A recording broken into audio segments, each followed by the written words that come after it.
Last we left off, our group of adventurers were met by the remaining tribe of the Andari people, a long-forgotten race of nomadic Azamar, once tasked by the god Rainfur himself to cleanse the land of various fiends. They now roam the Valandrian Islands, sort of without a purpose. Your group's rogue, thief Conrad, through a series of dreams and visions, learned that he was the supposed heir apparent to this tribe, and after venturing to the islands, stopping the afflicted in their completing of their ritual, he was successful in the rite of passage known as the Andari Hunt. As part of completing this ritual, Conrad became the leader-in-chief of the tribe, and you all witnessed his coronation ceremony, where you were all graced with the presence of the god of the sun and the hunt, Rainfur himself. Accompanying him was Conrad's mother, Everis, his celestial guide, Galadriel, and the former champion of the sun during the Golden Age, Alden Silverblade, the High Elf Ranger. During the celebration, some conversations were had, some planning for the future amongst the party members, and also some discussions with your newfound captive, the Mistress Morgana, sorceress of the Cult of the Dead 3, or whom she refers to as the Afflicted. You learned of her story, the supposed half-blood progeny of an incubus who was taken in by the cult on her 13th birthday and raised for one sole purpose, to release the Dark Lord himself, Mirkal, god of undeath. After a heated discussion between Regulus and Morgana, you came to somewhat of a stalemate. Her mindset about her destiny seemed stalwart and unchanging, and you both, at the moment, agreed to disagree for that time, and you'll have much to discuss on your way back to Lusting.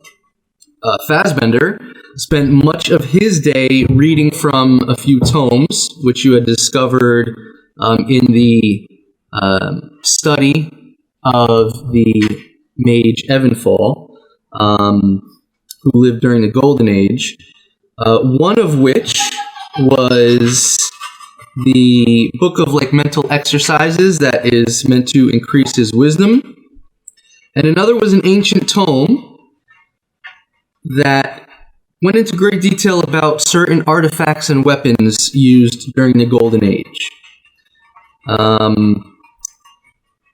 From reading this tome, you had discovered that you and your fellow adventurers had already acquired some of these relics. Conrad with his Aberralis bow, Regulus with both his gauntlets and his sword, and you, Fassbender, with your sword, Winfell. You learn that these weapons can be awoken and grow in immense power. You also discovered that your blade, Winfell, was one of 4 elemental blades, which you already knew, but that it can also become what the book described as exalted, and it can be combined as part of a powerful ritual to become a supreme elemental blade known as the Fellblade. You also learned of the vestige of Selyun, a bow named Moonbeam, which has some abilities that harmonize well with Circle of the Moon druids. After the ceremony and celebration, you all went to rest in the Andari encampment. Those who were awake during the night's watch felt faint rumblings, getting more and more prevalent throughout the night. In the early morning, during your last watch, as Regulus and Fassbender awoke and looked over to the sleeping Andari tribe, you witnessed a massive creature, chitinous exoskeleton, riddled with ice, and a gargantuan-filled mouth with sword-like teeth, come crashing out of the ground and proceed to attack the camp. The fight was rather unnerving, as many of you were incapacitated for much of it. 2 of you were swallowed. Fassbender even briefly fell unconscious within the stomach of this creature, but you all prevailed, saving the Andari and the surrounding land from any further attacks. As Regulus delivered the killing blow, the creature exploded into thousands of pieces of ice shards and fragments of its shell, and that is where we left off. So, Taskforce, it's early morning. The morning is yours. What do you guys want to do? Is this right after the battle? Literally moments after, yeah. Battle. Okay. Is everyone okay? Wipe the guts off the immovable rod. Yes, that's shit. Yeah.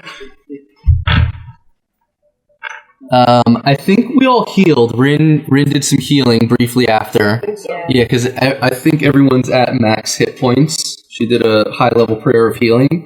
Okay, so we're at max gold. Yeah, and the sun is just breaking the horizon as it was extremely early morning. Yo, you heard that? It's so funny, right? Is it breaking the horizon? Like, what? That's Windfell. As far as the weather itself, it's cold, but it's normal to the region, and it actually is looking out to the horizon. No cloud cover. It seems to be like it's going to be a somewhat decent day. Why don't you all make perception checks for me? 14. Yeah. Nat 20? Yeah.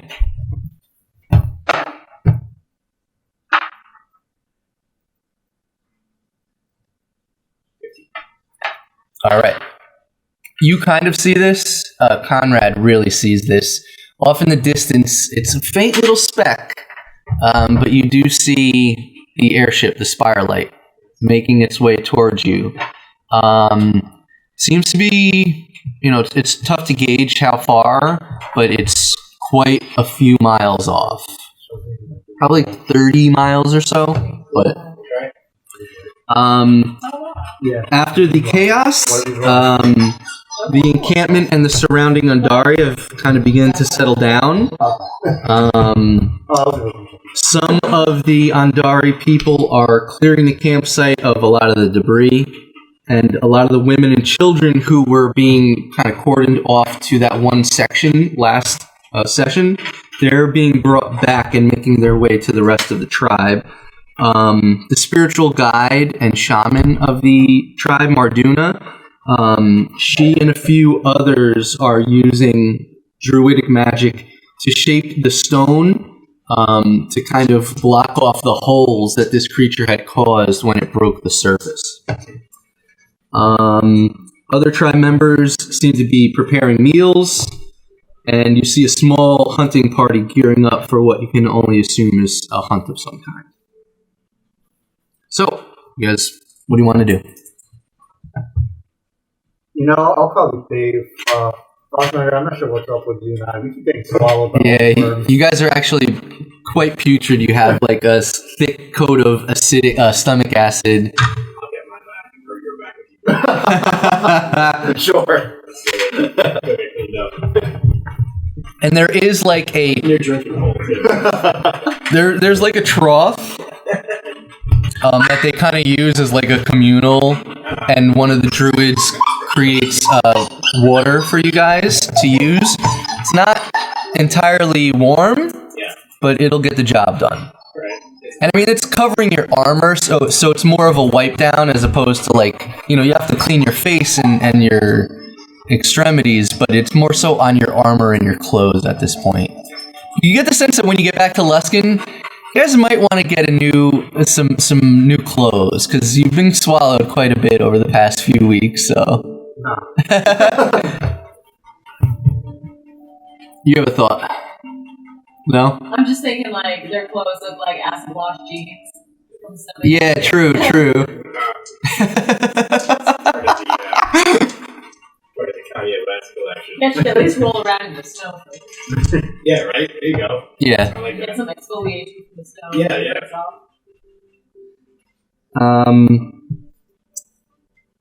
Yeah, do you want to continue reading your book? I know you're... Yeah, I mean, we're just wasting time really here. I'm not going to go on the hunt with them. It's not needed. We got tons of shit going on, so yeah. Yeah, we have enough to read. I can just talk about it. Yeah. I mean, from what you can tell, the Spirelight is probably going to get to you guys by the... You're not sure. It seems like they're going to reach you by today sometime. Okay. So yeah, if you wanted to continue reading the Tome of Understanding for the Wisdom... Yeah, I think I should. I'd like to. Alright. So I think... Yeah. Yo, we can all see it, yeah. Wait, let's do that. I didn't say anything. No. So I roll something, you'll see it. Yeah. Yeah, there's a game log, and it gives you a quick notification. Do you have to go in the game log? No, Where does it show? it didn't show me your roll. I didn't see his My roll. roll just happened on Snaggy. I just rolled. There you go. Oh, yeah. Fassbender rolled a 3. That was a practical. I By see the way, enough my for you. perception roll was with this. Nice. I was saying to them, like, I like the physical dice, but the digital dice is cool too, especially now that they have it synced. Eventually, like when we get to the point where I can start an encounter and you guys roll initiative, it should all Calculate, right? auto calculate That's amazing. and give me the initiative order automatically. That's So gonna be so much. yeah, Should speed things up a little bit too. yeah, definitely. Very fast. So you have 4 hours read, 5 days left, and you have to read 44 more hours. So yeah, if you want to spend some time today reading. Yeah, I'm gonna read for like a good chunk, you know. Okay, so let's knock off another 4 hours, we'll say for now. So you're at 8 total.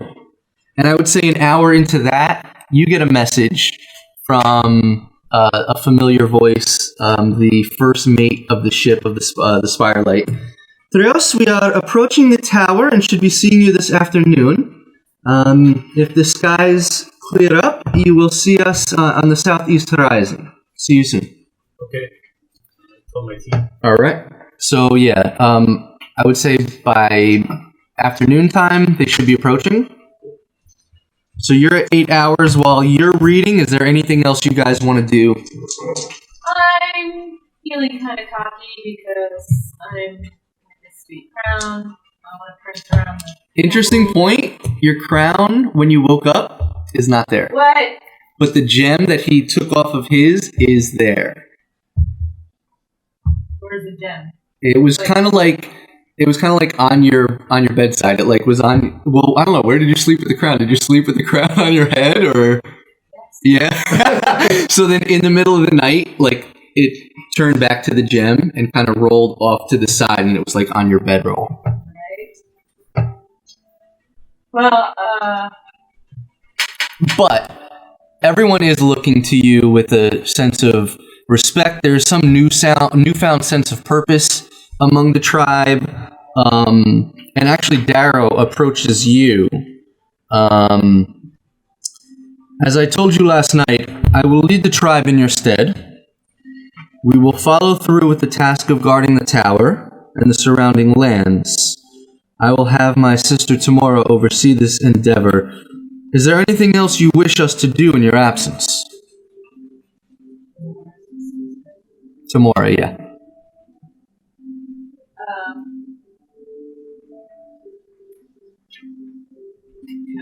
well, you would know better than I. You have grown up on this land among these people. There is one thing that is quite troubling to us, and there's a pool of molten rock to the north. It's called the Pools of Galadia. Supposedly it's a rift between the elemental plane of fire and this material plane that we live in. We were thinking that it might be the sort of doorway that these fiends were traveling to. So if you'd want us to perhaps guard that rift as well, we could send a band up there. It's been quite some time since we've separated the tribe, but we think this is dire times and it might be necessary.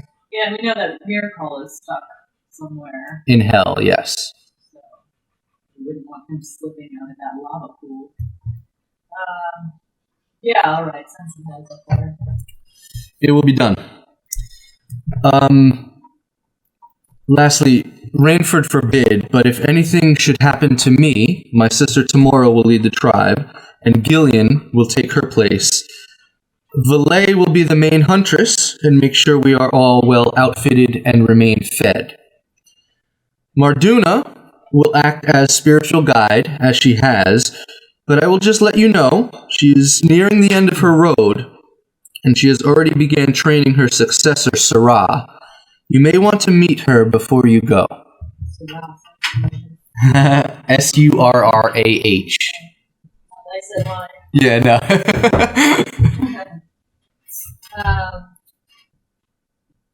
Yeah, I better bring you in. Yeah, where is she? Here at camp? Yeah, so the druids and the shamans of the tribe are kind of like fixing the land because when the creature came out, it left these huge gaping holes. So they're like shaping the stone to cover up the holes, essentially. So after some time, you do see Marduna is completed covering the holes with her shaman companions, and she approaches you with another Andari female. She's wearing similar garments as Marduna, a long fur coat with the head of a wolf as a cowl, various patchwork leather armor and furs that cover her body, and she wields a staff with what seems to be like a sprig of mistletoe and holly at the top of it. Marduna then speaks. This is Sarah. I have been training her since she was a child and preparing her for the day I pass on to the next life, so she can act as spiritual guide for this tribe. Darrow spoke to me about your conversation last night, and I just want you to know if there's anything you wish of me and the rest of our shamans here, we will be delighted to help in any way.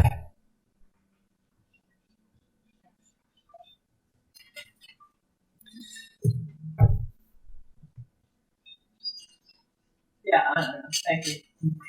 Just remember who you are, and that not only is Rainfur always with you, but the spirit of this tribe will be forever at your side.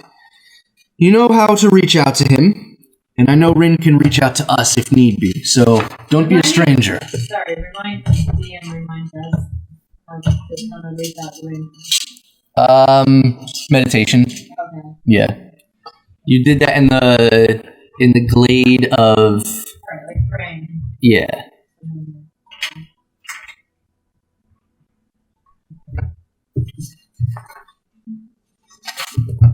Well, this is some heavy shit. Is anyone drinking or is it too early? You say that to the group? Where'd he go? Fassbender's reading, so... It's not me, I'll drink. Go. Gallendale I think our survival from that last feast is cause for celebration. Gallendale pops out a flask and hands it to you. Alright. What are you doing? I'm gonna probably talk to Morgana. All right. Okay. For the most part, I've been thinking about what you said. Maybe you're right. Maybe I do deserve something more than the destiny that's been plotted out for me. And what made you come to that decision? Some time to think. Seeing you all nearly perish. Haven't really had a group of friends such as yourself, so... But I've also been thinking what's going to become of me when we get back to the continent. I'm sure the rest of the afflicted are going to be looking for me. I can only assume they're scrying on me right now. So no matter what I choose to do with my own life, I still need to confront them about it eventually. I lived my entire life building up to the moment of releasing Mirkal into our world. I was to sit at the Death Knight's right hand, usher in a new age, and rule the world of Haven as part of Mirkal's death court. But after my failures, I don't know what will become of me. I can't tell you how to live a life, but from what I know, that there's more to it than just fulfilling a mission. I mean, I almost died a few weeks ago. I almost died today. Sometimes I ask myself, why am I doing this? But I think back as to life as a child in the orphanage. I used to remember that I want to make sure that kids don't live the life that I did. And for you, you have that freedom right now. I'm doing this because I want to make sure that you have a good life. Well, a little part of me, I guess, appreciates that. Still all very confused. I don't even know what I would do if I didn't fulfill that destiny. But, I guess I have a lot to think about on my journey back to Luskin. It's a little too early, but care for a drink? Sure. Alright. And I just want you to know, I said I've been thinking about it. I'm not fully sold on it. I did say maybe you're right. She takes a swig. Is there anything else you guys want to do? Throughout the day, the hours pass. The ship is seen getting closer and closer to the encampment. You have the rest of the morning to do as you please. So, any last-minute preparations before the ship gets here? Just some spells, that's about it. Okay, you would do that, like, upon waking up? Yeah, that's what I think. So, yeah, I mean, we could say that you did that. And, I mean, yeah, if you guys wanted to take a short rest or anything, you can definitely do that. But I know you guys are maxed out on hit points. I know I do have used spell slots, so I would have to. That only comes back from a long rest. That's a long rest. Okay, so. Yeah. And you're reading, so you're not really going to have time to take a short rest. Sure. So I'm just going to hang out and catch buzz. Alright. I'll probably talk to Trios a little bit. Trios, you've been traveling with us for quite a while. You came on board as a stranger, and now as a close companion. Is there anything that you want to do while you're traveling with us? I want to go back to the magic shop. Talk to the guy. Allison. Which one? Yeah. Allison. In your hometown? I'll be wondering where I've been. Well, don't forget that he ran into you guys in Luskin Oh yeah, that's right. to get the wand. Yeah. But he didn't get the one. Yeah, he did. You Okay. gave him the wand back. Oh, you gave him the one? Yeah. He also said that when you guys get back to the continent, to send him a message, he'll teleport you guys to your home village. So, Where are we going We're going, after this? we're going back to Luskin, which is a little bit far north. I meant to pull up the map. Okay. Yeah, I can do that. We're going back to Luskin? Yeah, just to plan out what to do next. But I think our goal is to go to your village, I think, right? Yeah, there's plans for that. I think that's one of the things we're doing. but- Gallendale kind of chimes in. With us going to his home village, it's quite close to my home, Sylvanest City. I'm in communication with my father, stepfather, foster father, whatever you want to call him, but I'd like to maybe pop in, give him a few updates in person.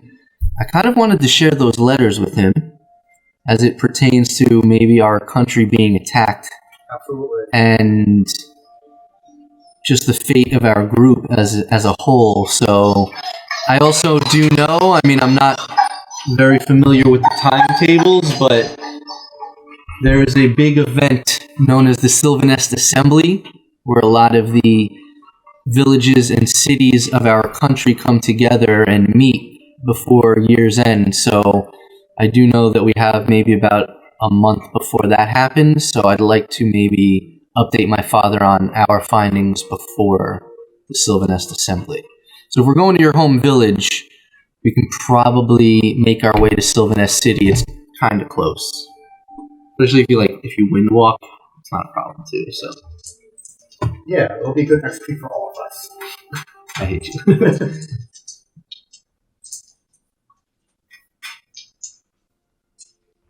So,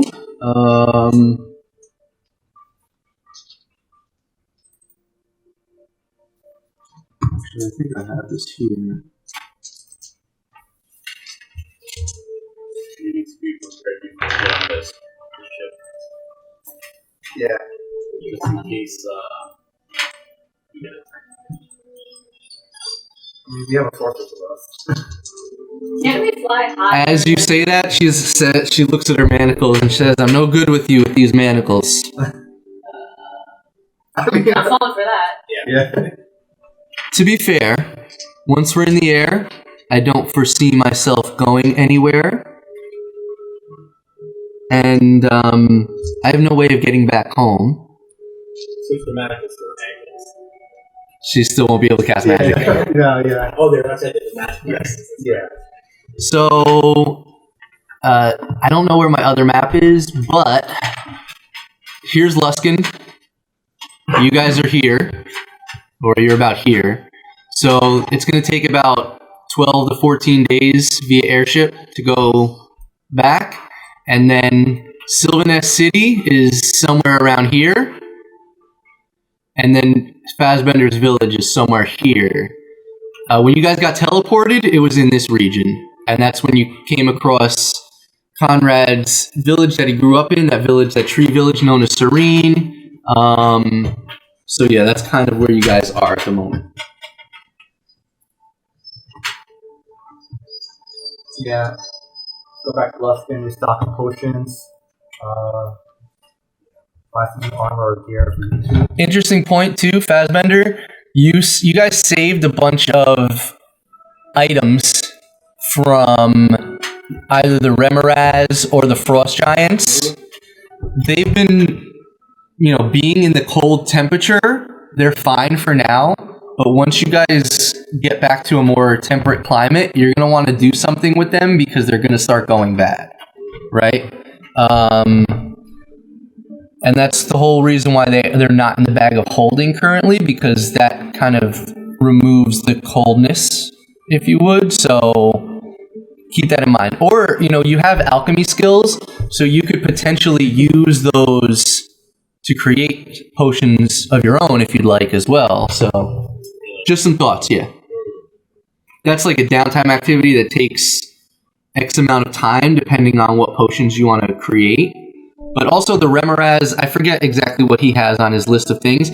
Also, you guys found potions in Evan Fall's chamber. You never split them up, so you never had them to use during that fight. So you guys might want to take some time before you guys embark to split up some items and go through all the stuff that you have. You guys gotta remember to do that, because you had, I think, a superior and a couple graders, and it was all in his bag of holding currently. So you guys gotta remember to split that shit up, and you have it. He may have even consumed it inside them? No. He could have spent an action grabbing it out of the bag of holding, but that's killing an action, right? So it's better to split that stuff up ahead of time. I would never do that. Yeah, you guys really don't. It's like actual, when I play RPG games, I forget. You throw it all into the inventory and you just leave it there. Yep. Half the time you don't need it in those games, so. Yeah, but I'm putting you guys up against some serious shit now, so yeah. Just saying. Alright, so if there is nothing else you guys want to do. Let's just pull those up now. Yeah. Let's take care of that. I can't find the inventory list from that summer session. It's on you didn't update the... I thought I did. I usually... What did you feed your dog? He just farts. He stinks. I feed him like some Blue Buffalo, like really high quality food, and I guess that's just it. Yeah, if it was gold, bacon, grease, I don't know, I don't get it. I'm sick. Yeah, I don't think it's man.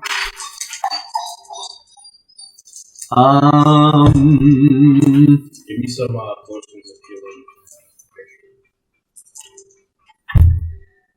Yeah, I don't see it here, man.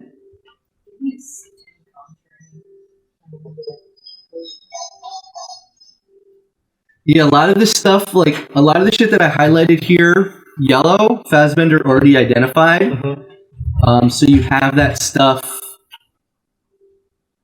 You have that stuff in like card form, paper form. I know. I mean, I saved everything, so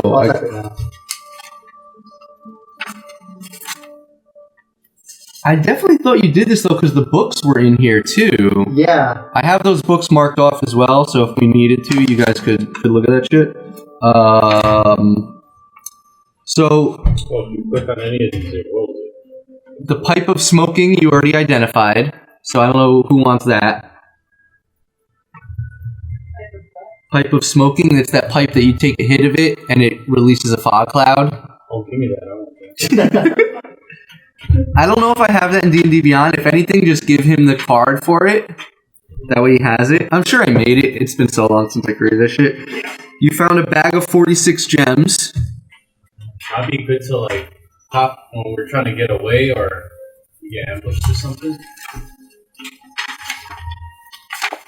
You have the Demeridian Manacles, which are currently on Morgana. Yep.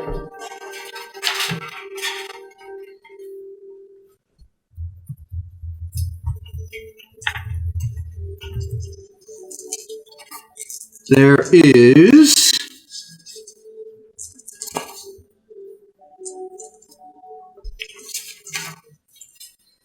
So there were 2 boxes of potions that you had found.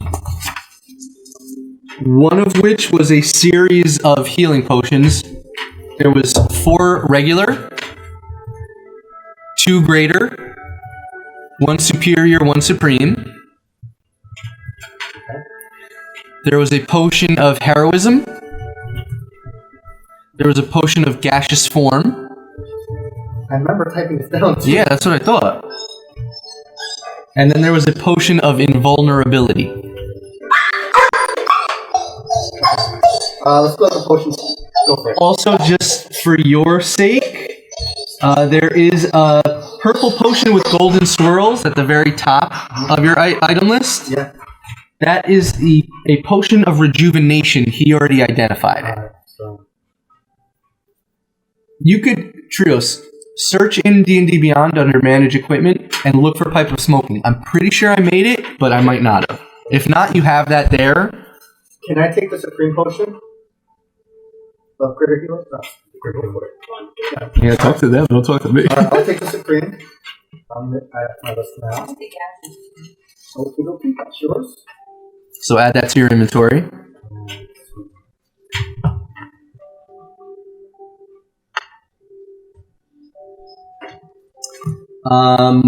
Gallendale asks for a greater healing. Alright, yours.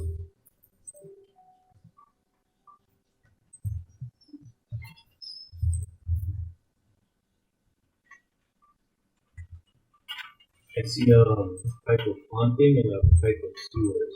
No pipe of smoking. All right, I'll make a note to add that to my list of things to add to D&D Beyond. I could have sworn I made it, but maybe I didn't. It's a pipe of haunting. Pipe of haunting is dreadful, dude. Yo, yeah, it's pretty fucked, bro. Yeah, I don't. I mean, just out of curiosity, 'cause now I want to know. Within 30 feet of you that hears you play must succeed on a DC if you wish. Yeah, it's for a bard. That's awesome. Pipe of Sewers, I believe, summons a swarm of rats or something like that. It's pretty awesome. Very beautiful. Who wants a potion of healing superior? I think he's got the second highest amount of hit points, so it'd probably be wise for him. Alright, Julie, access. I believe you have a superior that Rin gave you that you never took, right? Okay. One superior? Yeah, access superior. Oh yeah, I do. Thanks. Yeah. Then we have 2 graders. Who wants that one? Well, Gallendale took He one. took one. Give Fazbender the other. That's yours. And then now we have 4 regular potions. Did you ever take those 4 from the packs that you ripped off? I don't think you did. Because I only have one. Then you must have. Well, I only have one. So yeah, probably did. Who wants a potion of healing regular? Yeah, 4 of those. I don't need them. Okay. I mean, Gallendale take one too. Alright. So, just regular healing. 2d4 plus 2. I Yeah. have 4 of those. Take one more, Jimmy. And then we have potion of.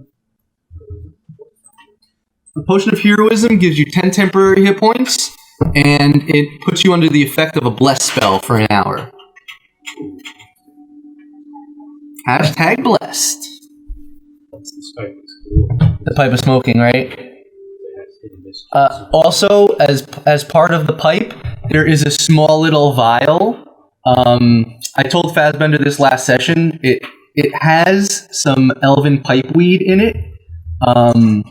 That as part of the enchantment, you can put something in that vial, and no matter how long it stays there, it'll remain fresh. The contents of it, because that vial was in there for at least 800 plus years, so that shit has been fresh. Like you smell it and you're like, oh, it brings you back to like your time spent in Genenarda, like smelling your elders smoking the elven pipeweed. So yeah, it's awesome.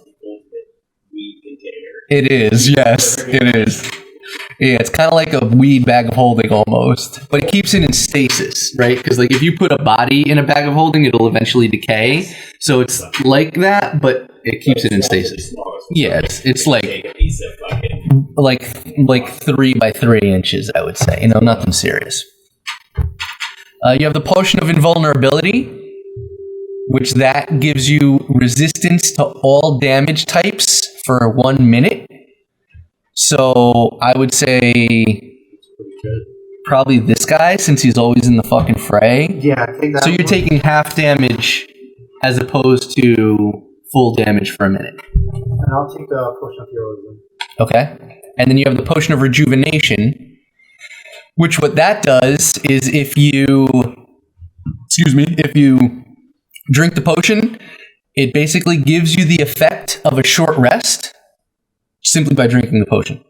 So you can roll a number of hit dice equal to half your level, and any abilities that you regain from a short rest, like your wild shapes or your channel divinities, you would get back. I think it'll be beneficial to use it. Yeah, because you could wild shape and then as a bonus action, drink your potion and you'd get them all back. You could restore all your hit points.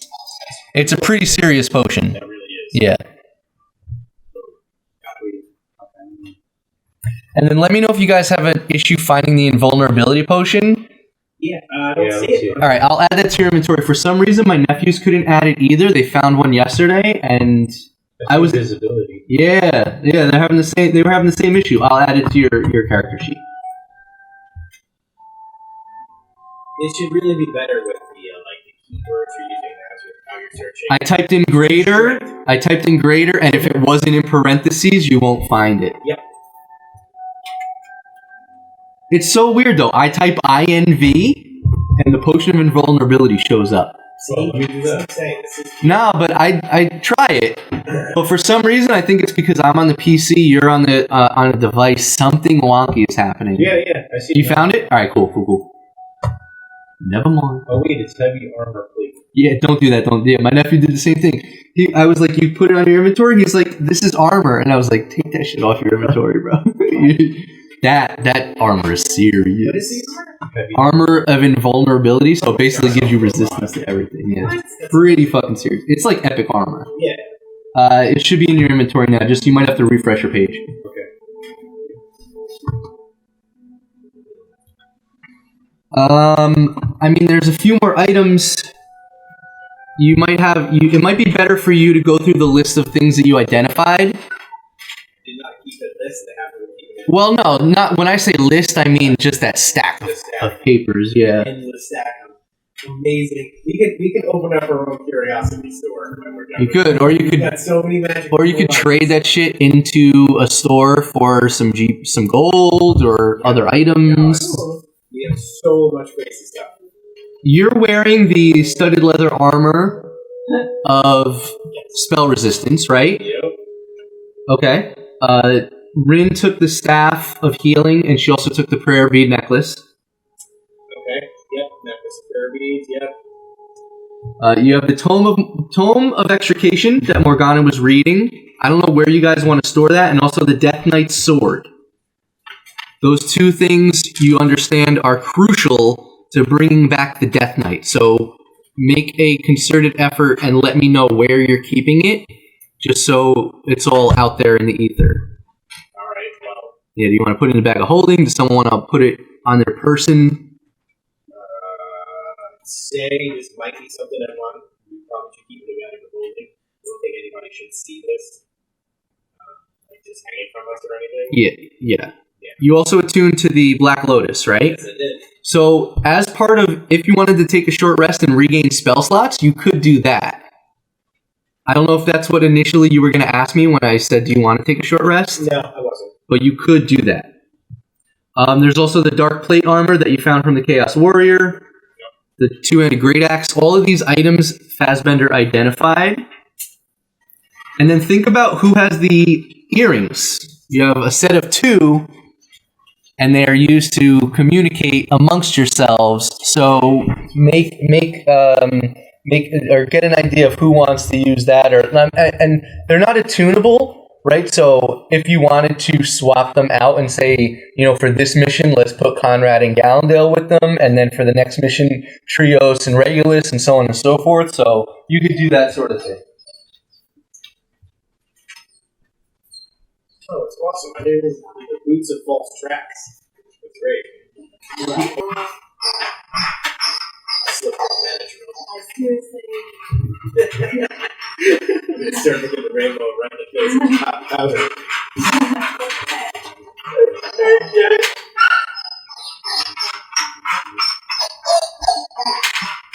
Definitely don't get it fever. That's all. Yeah.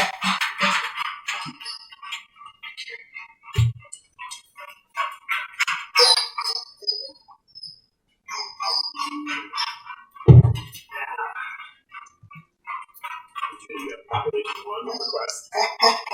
What? Yeah, Population 1. Oh, no, I didn't play it yet. The flying game, like the Battle Royale, it's like Fortnite. So, Put on there. so fucking I good. think that the RPG is pretty good. Oh, I know what you're talking about. Yeah, that looks cool. Tried it I stopped playing it though because it makes me dizzy. Yeah. It took like a week off, yeah. Tell them what you're talking. Like hours after, just like you feel like you're levitating. It's so weird. Yeah, that eventually goes away. But, yeah. What is hours after? What's up? What is hours? Oh, no, he's just saying hours after. Hours after, you still have this weird, Like when you're on a boat for a full day and then you go to sleep and you're like, oh, I God. feel it. Like everything's a little bit off. Yeah. It truly is. Like, I went to go, like, grab something the next day after we were up all night playing. I barely slept and woke up. And I saw something on the ground, and I'm like, I went to go grab it. Without actually leaning down to grab it, I'm just like, why isn't it coming to me? I'm just like, oh my God. Wow, Dave. It's so burned out. Bro. Yeah. Yeah, the other day, too. I was playing mini golf with my friends. He had the best. He told me this. I went to his crib to pick up minis and he told me this story. This is why I couldn't go to lunch on fucking Friday. That's why I didn't take my shit. I was playing and we are having such a good time, drinking these fucking IPAs. Next thing I know, I pop my helmet up and I look, and there's 6 empty IPA cans, and I'm like, oh shit. And I shovel around, I run into my basement to check my 3D printer as soon as I get down the stairs. I'm like, I duped in this sink into this like 4 times. I like washed my face, Oh my brushed my God, teeth, Dave. fell into bed. It ruined me. I love it. Yeah. That's with the Oculus? Yeah. So we all went to the same room and played mini golf together, and it was so stupid. Like at first we were like civil at first, and then it evolved into like chaos. We were freaking shooting each other's faces and sticks and stuff. I love that story. You went to reach for something like you were in the VR world, and you're just like, It was so cool. I really expect. I'm like, why isn't it shooting through my hand? And I'm like, this is so cool. Like on a computer screen where you're like, how come nothing? Yeah. Why is my swipe not working? And I remember like other people asked about that. Like I'm having these weird moments where like my vision shifting and stuff, and everyone's like, "Don't worry about it. Just enjoy it.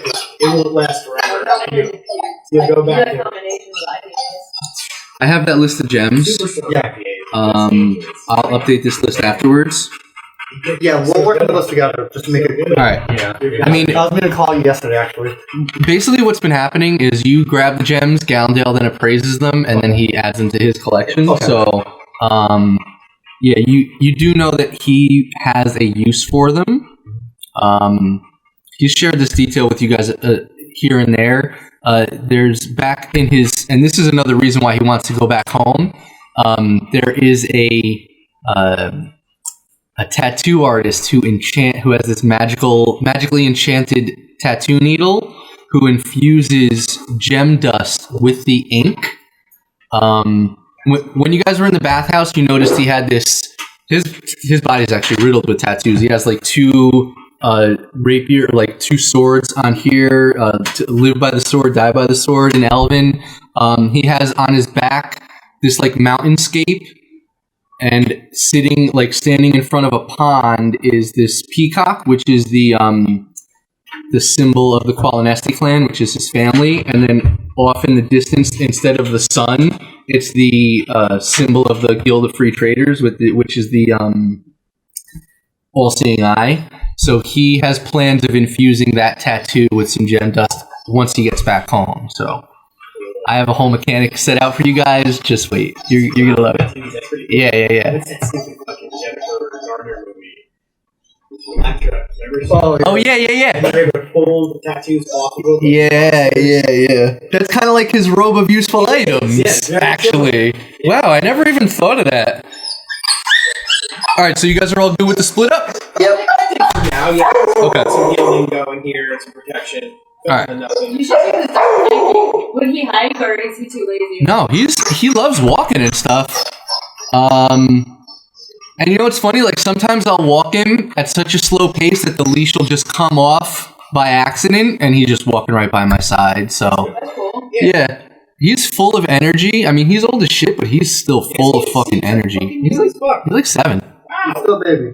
He seems like a puppy. Like, he's got puppy energy. No, he does have puppy energy. Yeah, I don't think that's ever gonna go away. Yeah. Hey, did I level up with my church? Good question. I was actually thinking about that the other day. I'm not up on my friends stuff. What is the lobster? Oh, that's with Rachel and Ross. Phoebe called them lobsters because they're meant to be. Just like I remember. Yeah. He said, "I'm not up on my friends." No, my friends do. Good. That's a I've good never thing. seen an episode of Friends. Yeah, I'm big. Really? Another person I've recently, only and I'm been like, no. I've only been forced to watch. Not forced to watch, but like an ex was watching it, and I'm like, yeah, sure, I'll fucking sit with you and watch this show. But it never really appealed to me. We spent 4 days up at my friend's place. He's got like a small trailer up in like Hancock, New York. Weather wasn't great, so we really couldn't do much. And he said, I brought some DVDs and stuff. I'm like, cool, what'd you bring? He said, I brought Friends box set. I'm like, absolutely not. You're not putting Friends on.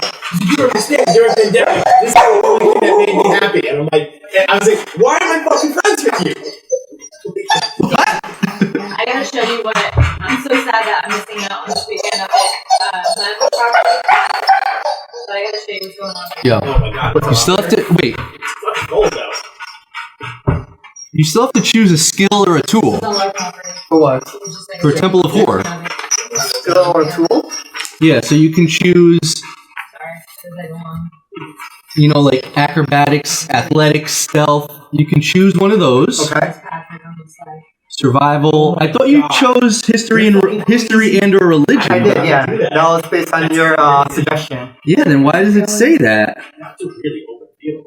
Yeah, and then. Or you could choose, we also like, held on water skiing. Carpenter's tools, brewer supplies, medicine kit. And it's supposed to get done. Probably a medicine kit. Probably do well. Or do you want to do like medicine skill? Do you want Yeah. perception? Might as well, perception good. All right, I'll add that. As far as your level goes, nope. That's fine. When you hit 40,000 XP. Got it. Yes, sir. You guys are close. Yeah. Yeah? Yeah. Oh yeah, we are.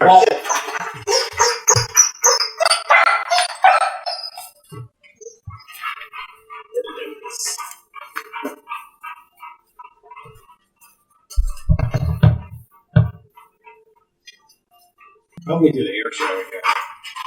That air show in West Milford you're talking about. It's so good. I really want to go. So Mind-boggling. Dang. Jesus Christ.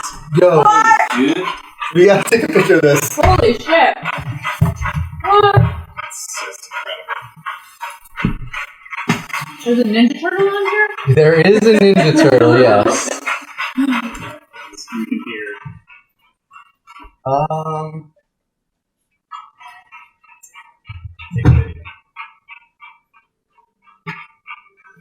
So I mean, these are kind of like off to the side, attached to the ship. This thing has been a fucking labor of love for me for the past like 2 months at least. The last 2 sessions that we had, I had it printed out, but I don't think I had it fully painted yet. I barely had it painted. I think I had the bottom painted. But yeah, it literally took me about a month to print everything, and then about 2 full weeks of just straight painting. That's crazy.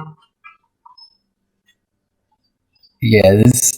So it's not like you bought a kit, you printed each piece of it. I bought the model, printed it, and then I painted it. Put it together. It's all in pieces. If you can see some of the seams, yeah. Barely. It's just this one right here. Yeah. See that one? But it looks. It's just looks part of it. And I bought brown filament, so I didn't have to paint it brown. I just kind of like hit it with a shade, a wash. It's like a dry. So many brass rivets. Bro, I painted every fucking rivet, and there's also like there is a science to like if you look the copper pipes on the deck, See that? they all like there's a science to it. Like the copper pipes then go to the engines. They also go to the fucking steering wheel. Yep. Each of these brass pieces are like mechanical pieces to the ship. Like I put a science behind it as well. So That's fucking incredible, man. Yeah, this is unbelievable. yeah, I was like, when did I send you the picture? Like it doesn't do it any justice. Yeah. But that day, like I finally finished it, and I was like, I have to show Dave. I have to show somebody. And I sent it to him and my brother-in-law. My brother-in-law was like, whoa. He was like, bro, what's wrong with you? And I was like, you already know. You show your nephews this? Yeah, they saw it yesterday. I had it out like over there for them, and they're like, wow, this is a really cool flying pirate ship. And I was like, kind of, yeah. Unbelievable, man. Yeah. That's just crazy. Thank you guys. I figure we're going to be here on the ship for the next few sessions, so... You gotta share this I love one. the I think things it's on the amazing. map. Oh, yeah. The masks and stuff are incredible. This is insane. Yeah. This looks so good. It's so good. This looks so annoying. Like, dude. It was. But it's so beautiful. But look, like, all the look on your faces is exactly what does it for me, so... If you're gonna put time into something, I feel like something like this would be better. Hell yeah. Terrain you may use once. Well, the good thing about terrain is, like, all those dungeon pieces that I have printed, now I can reuse them eventually. Like the sewer, I reused the sewer finally with my nephews yesterday, so... Oh yeah, you mentioned that, yeah. You should hang it from the ceiling when I want to... Plate and put it here. I was thinking about it actually. Yeah, I think I might create create a model in Tinkercad or something and then print it out and call it the Spirelight. Cool. I was gonna do it to the back, but the back already has this cool little engraving on it. So Oh, okay. Yeah. That is intense. I mean, yo, he looks good, right, with his arms like that. It's like he's adapted. I like the snow leopard. Yo, I was gonna do spots, and then I was like, fuck that, I'm not doing it. Spots don't come out as good as you. I'm eventually going to, like, I have more details to do on all of them, but my brushes, man, the Citadel paints are great. They look great, but they fuck the brushes up because they dry so quickly that I really need to just constantly be dipping them in water. Do you have the 3D print? I'm gonna. Brush over so it holds them in the water. I'm gonna. Yeah, that's what I did. Yeah. There's also, Citadel sells this thing, and I've seen it on Thingiverse. It's got the little grooves. Yeah. So you put the water in it, and then you kind of use the grooves to scrape the rest of the paint off. Oh, that's what That's what that's for, yes. Son of a bitch. I didn't think about that. Yeah. Because I gotta say, there's been a couple of times where I've gone through a big paint session, and I either fell asleep or kind of went and did something else, and I walked back. I'm like, That's what happens. things are immediately dry. Yeah. Especially the Citadel paints, man. Yeah. This is amazing, man. Really great job. Glad you guys like it. So impressed. This looks so crazy. Such a labor of love for me. People need to flare it out like deck right there. With the wings? Yeah, the wings. Incredible. There's a water version of this ship, and instead of the wings, it's got shields on the side, but it doesn't flare out like that. So, yeah, I'm gonna take some legit photos, post them on my Twitter and my Instagram, and tag Printable Scenery, which is the company that made the model. And I'm gonna definitely post it on the Reddit, the D&D subreddit, because they're gonna eat that shit up. Just wait till we hit the air, because I got the polyfill over there. So, about 4 hours pass. Fassbender continues to read, and you all notice a familiar sight coming closer and closer to the Indari encampment. At this point, you do see, once it gets to the encampment, you see 2 giant eagles embark off of the ship and begin flying down towards you guys. As you get closer, you notice that there's a figure on one of them, and as they land, it is the figure is the first mate, Mila Griswold, the air genasi with the pale blue skin and the tricorn hat. Taskforce, so good to finally see you all again. Don't mind my friends here. One of the many reasons why we keep 2 druids with us on the crew of the ship. These creatures will be able to bring you up to the ship. The rest of the crew will be waiting for you on the deck. She then looks to Morgana. You did not mention a prisoner. She's not a prisoner. She's a companion. A companion in chains. Very, very interesting. Okay. She looks at you all sternly. So, you have 2 giant eagles at your disposal. Well, 1 currently. And then you're going to take some shifts up. I'm sure you probably have some goodbyes to say and things like that. Is there any other things you guys want to do before you make your way onto the Spirelight? I'll probably just say farewell to my sparring partner. Nadir? Nadir, yeah. Next time you're in the area, you still owe me a fight. Absolutely, I look forward to it. Good. All right. Thanks again. It was a pleasure meeting you. Absolutely. All right. Marduna approaches you. Well, my boy, it appears that this is going to be our farewell for the time being.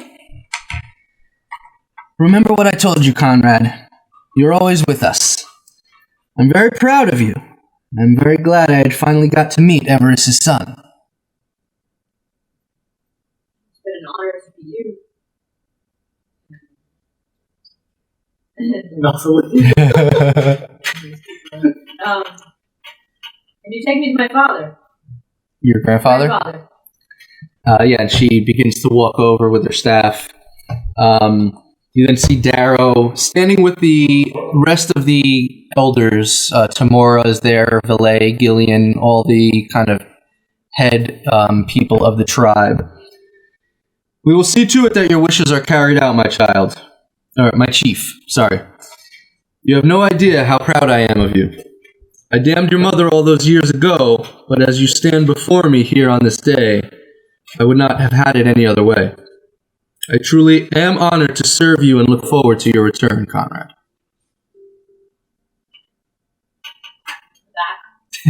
It gives you an awkward, kind of fatherly hug. All right. So is there anything else you guys want to do? Or you want to take up the flying eagles? Who's taking the first eagle? Yeah? All right. And slowly, so on and so forth, you guys eventually make your way onto the deck of the Spirelight.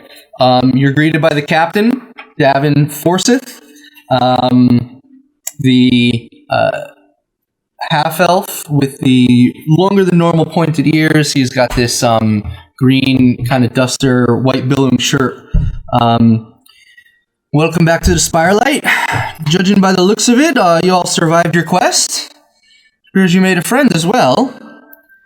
I wish we could say the same here. And as he says this, you all look to the rest of the crew, and you see them all with long faces. They all appear to be down on their luck for some reason. What happened over there? Well, Yannick, he fell under the Ice Siren spell as we were making our way up here. He walked right overboard, falling to his death in the sound below. Oh my god. We had to flee. We couldn't even retrieve his body. You can go backflip? I'm joking. I'm joking. How would I get No. When did this happen? A few days ago, we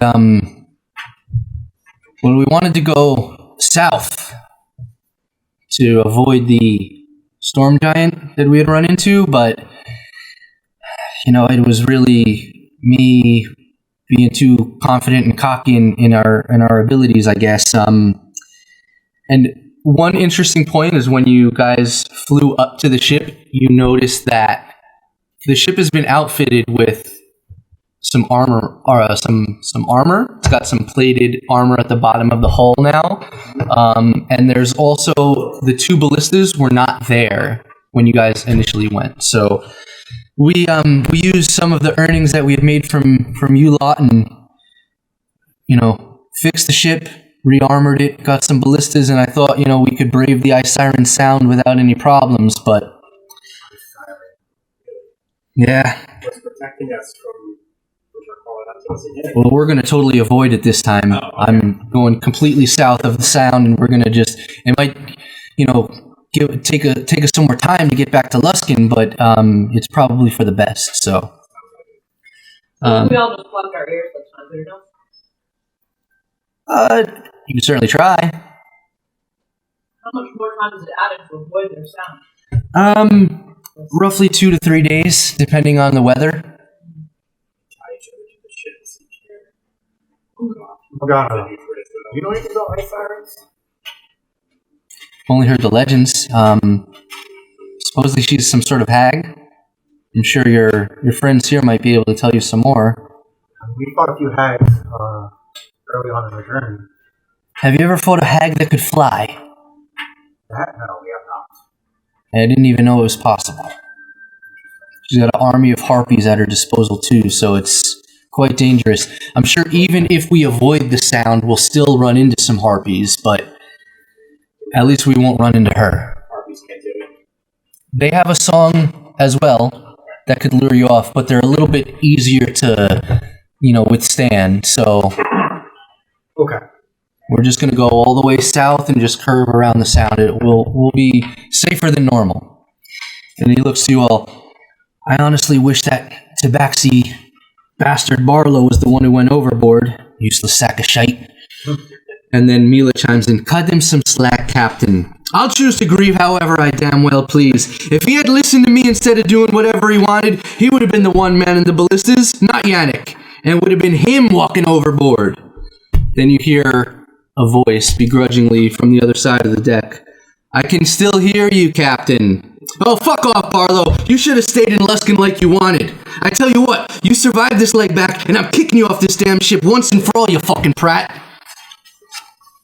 Mila pulls you off to the side at this point. As you can see, tensions are a little high right now. The captain almost turned around. But he has a reputation to uphold, and he did not want to let you all down. Needless to say, we all have some revenge on the mind, and the rest of the crew and I were wondering if you would help us take out the Ice Siren. I love revenge. I mean, I did take an open vengeance. I know he does too, yes. We don't go to the Taskforce. Wait. Before Agreed. we take off, before we discuss any more revenge or anything, how are we for booze? Oh, we're plenty stocked, don't worry about that. This is the Spirelight. We are air sailors, of course we're fine with the booze. Okay. Yeah, sign us up for revenge. Like he said, he is looking to avoid the sound completely. But I, with the help of our navigator Tomas, we are going to reroute the ship during the night while the captain is asleep. And in the morning, we should be just cusping the Ice Siren sound. The rest of us feel like with the indomitable Taskforce to help us, we can exact revenge a little bit easier. So, you're willing to help? I think once we defeat the Ice Siren and perhaps retrieve the body of Yannick, the captain will see it as a success. So. Not super comfortable with doing this behind his back. So maybe in a few days we can gain his confidence. Well, come tomorrow morning, we should be in the Ice Siren Sound. And I think if we tell him now, he's just going to stay up the whole night and steer the ship. So it's better to how do you say it? Ask for forgiveness than permission. Is this the turtle guy we're talking to, Barlow? No, this is the Air Genasi. Oh, Barlow is the Tabaxi. He was the one when you guys first entered the ship. He was like throwing his dagger into the deck of the ship, and he just seems like a fucking twat. Yeah, he and Yannick were also the newest members of the ship. But they're not fully. Yeah. Okay. And Mila kind of chimes in. The reason we have the rogues manning the ballistas is because it takes some time to aim them and shoot the ballista. So, basically with a rogue's bonus action, it's considered using a weapon, right? Using an object. So it would count as it takes 3 actions: 1 to load, 1 to aim, 1 to fire. Damn. Yes.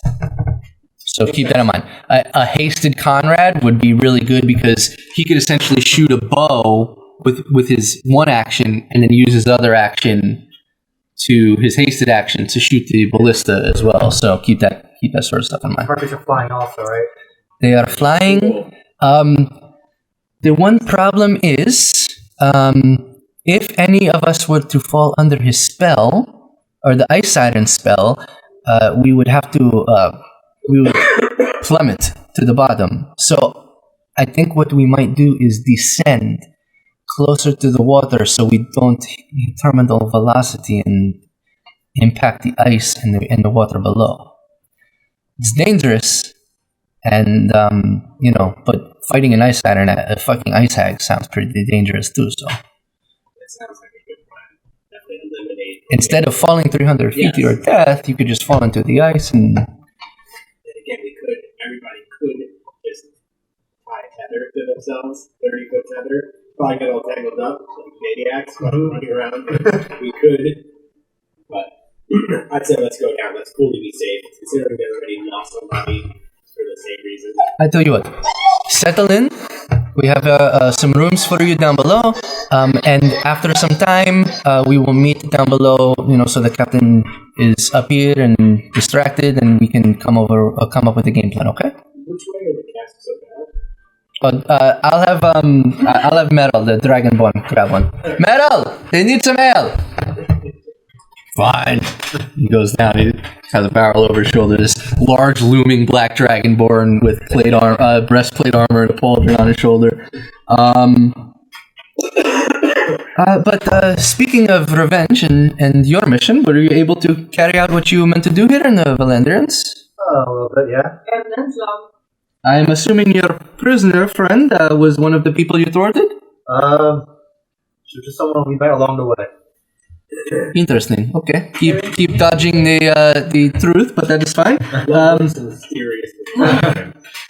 Is there anything we need to know about her? Is she dangerous or? She's a powerful ally. And that's She's saying during all this shit. Yeah, I'm looking at her. She's just keeping silent. okay. If anyone who cares, make an insight check just to see if you can read her facial expressions. 20? D20 roll. Add your insight modifier.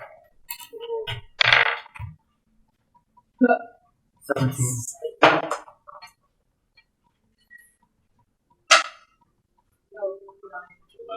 9 total. What'd you roll? A 2? Rolled a 1. Oh. What'd you get? 11. You rolled a 17? Yeah. I mean, she could probably chime in and say something, but she's choosing to just observantly listen and not say anything.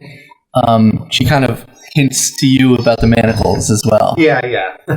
But she doesn't. She also doesn't want to lead on too much to the rest of the crew that you're like stifling her abilities with the manacles or anything like that. So. Do you use all citadel gate for this? Because that's a lot. Yeah. Wow. Honestly, though, you don't need much. You do. Still, those armor plates and stuff. It's a lot of. I'm pretty much out of those metallic base metals. So I like the green on the back. That's some regular acrylic shit. It looks good though. Double coats. Still, wow. Yeah, the airship engine kicked off right there. Right.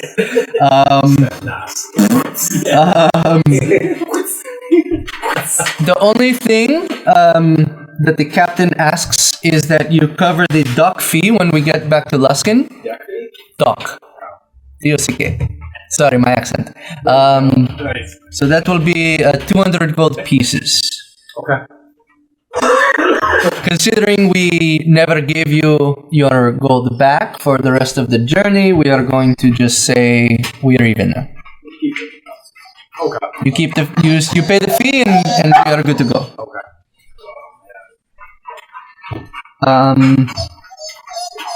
So yes, get settled. We'll bring the ale down to the below the deck and we can have a little discussion there. Are we up in the air already? You guys, the ship was in the air. You guys took giant eagles to get to the ship itself. Okay. You're a good like 200, not even. I would say about like 150 feet up. They didn't want to get too low to the ground because of the tree line. Eagles just cruise around while we're flying around, or they just perch somewhere. Over the course of you making your way up, I'd say they have a good like half hour. So yeah, they're kind of flying with, and then eventually they are desummoned. It was a conjure animal spell. Cool. Okay. Yeah. All right. So they bring up the sails. You watch as the dragonborn and the guy with the he's actually right here. Got to paint him still, but the other bosun, they grab these large levers that are in the ship and they start bringing them all down, and you hear as the engines at the back of the ship begin to flare up and ignite. And the captain says, "Full sail ahead!" And you guys all begin to embark. How's Morgana? This is the first time on the airship. Just taking in the sights.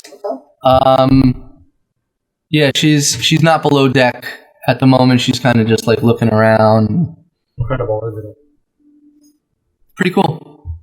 Pretty cool. All right. Yeah, she's very gated, you know. But you know they these things are fabled to even exist. Airships? Morgana says this to you. Really? I've never seen one in person, so I guess I have one more thing to thank you all for. I'm gonna attempt a Titanic scene with her. I'm joking.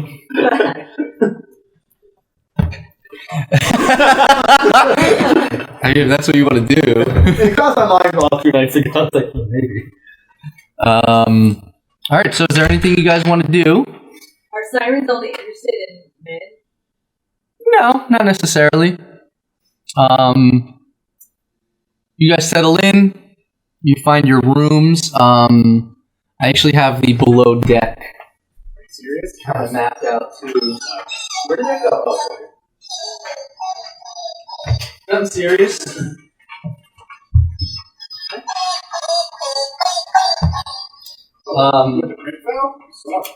No, dude, the print. That's what I was telling you about. I painted the supports with the new version, and it shifted everything. Really weird. Oh, I printed so much other shit without problems, though. Yep, that's not good. So I think it's the painting supports feature. Mila looks to you, kind of candidly. I don't know what your plan is with your friend. What is her name? Friend? No, his friend, his girlfriend over here with the Morgana chains. doesn't want to talk? Morgana. She can sleep in my room if you'd like. I have the first mate chambers below. And then I sleep during the day because I'm night shift essentially. So you can send her to my room if you'd like. And it's that larger room. I look at Morgana, see what she thinks. Sure. Okay, I got it. All right. So you guys are all making your way down below deck? Yeah. All right. So as they set sail, the captain is kind of left to his own devices at the top of the deck. Maybe Barlow and a couple others sporadically make shifts of going, above and below deck to just kind of make it seem like it's copacetic, right? But Mila looks to you all. You're all kind of sat. It's crammed down here, but there's like a common area with a table. I appreciate you all doing this. I would just ask, let's try to keep it from the captain for now, and I'm sure he will thank us later. So I understand your concerns, but like I said, if we say anything, he's just going to stay up, and he's very stubborn, that man. So, like I said, we are going to descend closer to the sound when we get there. If there is any ideas or any preparations that you may have or plans, then let us come up with those plans now, so when we awake in the morning and we hit the Ice Siren sound, we are well prepared for any battle that might ensue. Can I talk to Fassbender and private later? Later or now? Probably now. You want to pull him aside? Yeah. Okay. You have the key to Morgana's master. What do you think should we do? I mean, I'm in no position to make any decisions right now since I'm influenced by emotion. So, do we need her in the battle? That's what we're trying to get at. Is it worth risking, How far away are you pulling him to the side? Very far. Like above deck while everyone's below deck? Yeah. Okay. Yeah. All right. Do you trust her enough to do this? It seems like we've got a lot of people on board. I mean, she can be a powerful ally. We do need to, feel like we definitely need to trust her at some point, possibly. Then again, also need to make sure she doesn't know where any of whatever the Black Knight's stuff is stored or anything like that. I don't think she does at this point. How about can I give him the sword of tyranny? Bane's sword or the Death Knight's sword? That's my sword. Sure. I mean, we were talking about that before. It definitely needs to be stored away someplace. Yeah. There's also the tome that she was reading from. I'll give you that one too. Okay. Yeah, I'll give you the tome. That's my sword. And I guess I'll take back the key. Okay. Are you this time? Yeah, I'll take it. I'll put it stored In the Hayward's haversack? Yeah. Okay. Safe from there. And, I think that's our best. So, are we going to use her in battle? Is that part of this too? I'll ask her. I'll ask her if she wants to take on the battle. I mean, if anything, I promised her. I told her that I just want her to live a good life. She's done with the battles. Yeah, it's really up to her. Yeah, I see what you're saying. Yeah. Okay. But I see what you're saying too. We have to trust at one point. Killer. Good sound. Alright. Alright, so you guys make your way back? Yep.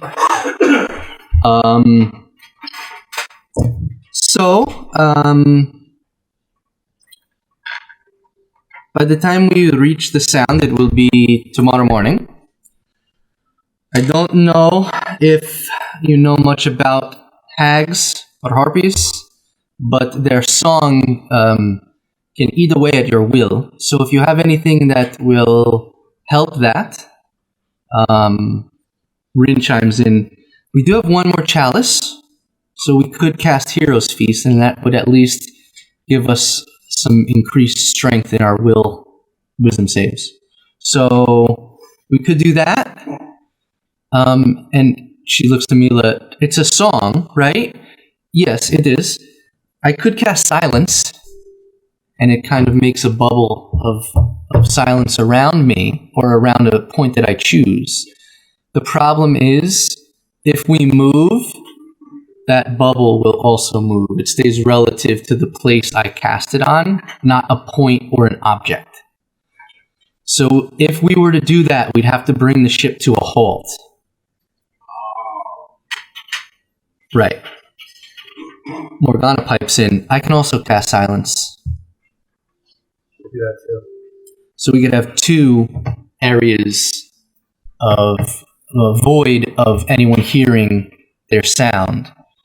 And then if, you cast Hero's Feast, it would at least prevent anyone who's outside of that bubble from possibly reaching the Harpies or Ice Siren.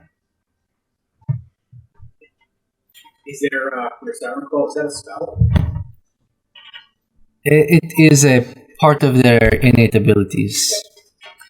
But the Ice Siren can cast spells, and she is quite formidable in that regard. I tried countering her many times and to no avail. But if you have ways of countering her spells, it might be useful to bring that along with you. She wields the ice, as you could only assume. She seems to be immune to certain ice attacks, as she is... when she attacked us, she basically came out of the water and she seemed unfazed by anything like that. So we were very high up, and that is why Yannick fell to his death. But it seems like her sound is also very... her song is very potent. It carries for a ways. So we just need to be careful, because she might sing to us before we even reach our descent. So it might be, we just need to be very well prepared. Oh, you'll hear it. Yes. And I mean, if you wanted to use the cotton balls, I would say, like, it'll probably give you an increase to your saving throw. It won't give you advantage. Sure. Makes sense. But it will deter some of the sound from reaching you. Do you know much about hags? Here and there. Here and there, I wouldn't say we're experts on them, but we've encountered them enough where we're familiar enough. I'm familiar with my history or my time with my guild. Roll an intelligence check, actually. Ouch. I got it too. If you want, you can roll a nature check. Nature check? Yeah. Okay. I got it too. Done. I am not smart. Yeah, I mean, you only know what you've learned from encountering the hags that you have encountered. 18? Yeah, I mean, with Fassbender's knowledge, they're fey creatures. Okay. They're, horrid and ugly in their own appearance, so they hate the thought of beauty and anything like that. They're like witches. They're spellcasters.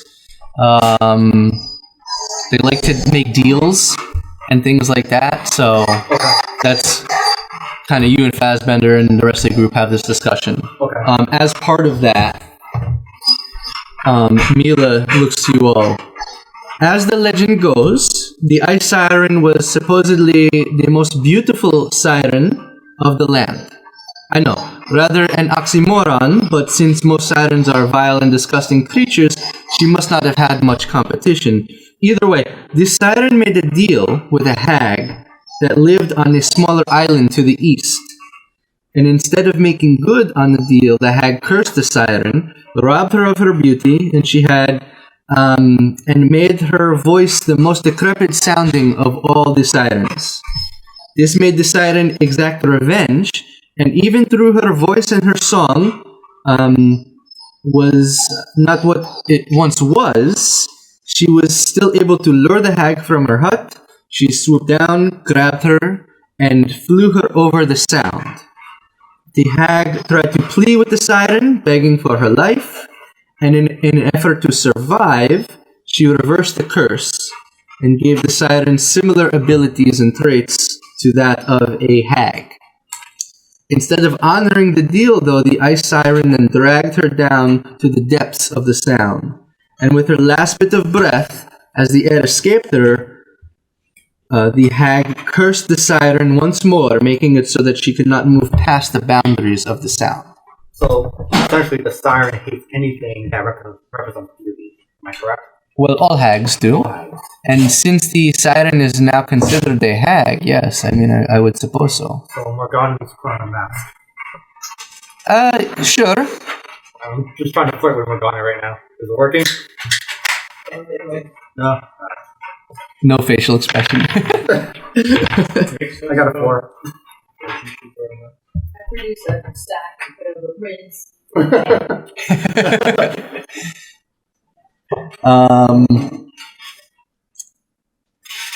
But with all that said, if you have any ideas on how else we can combat the Ice Siren, it might be helpful now. So, let's move to ice. Fire will definitely help. Instantly. Laser snake. They're all ridiculous. Do you think we'll be in range for physical combat for this upcoming battle? Or is it something that you predict that will be long range? Well, if we stay close to the water, if we stay close to the water, then yes, possibly. Get out. Go. Yes. Was off depot? Yeah. That's weird. Yeah. What are you talking about? No, with our former front desk receptionist, Jennifer Malkin. Oh yeah. Yeah, we like key pictures of ourselves in the work computer. Yeah, I found them. You found them? She pretty much shared them with me. Yeah, she said. Yeah, and I was like, yo, that's kind of, it's like, you're kind of hot, but you're crazy. You don't ever do anything with her, ever. She sent me pictures of her costumes. Oh, okay. She's crazy, dude. Straight up crazy. She's always pushing back on abnormal. Yeah. I remember complaining about, like, she's always in pain. Yeah, that kind of sucks. But then again, there's so much else, too. Top of our school The vacation pictures were the best. There's just like a guy there with the bear was on its own lounge chair too, or whatever resort they went to, and it was just this guy sitting there, just like so unhappy. it's like, she's all right looking. That's the bear. That's it. That's pretty much the face he was making. Oh man. Yeah, we got some weird ones though. She's a good one. Yeah. So, what else do you guys want to do? What do you want to talk about? Preparation for this fight? Yeah, we definitely need to get prepped for this fight. So,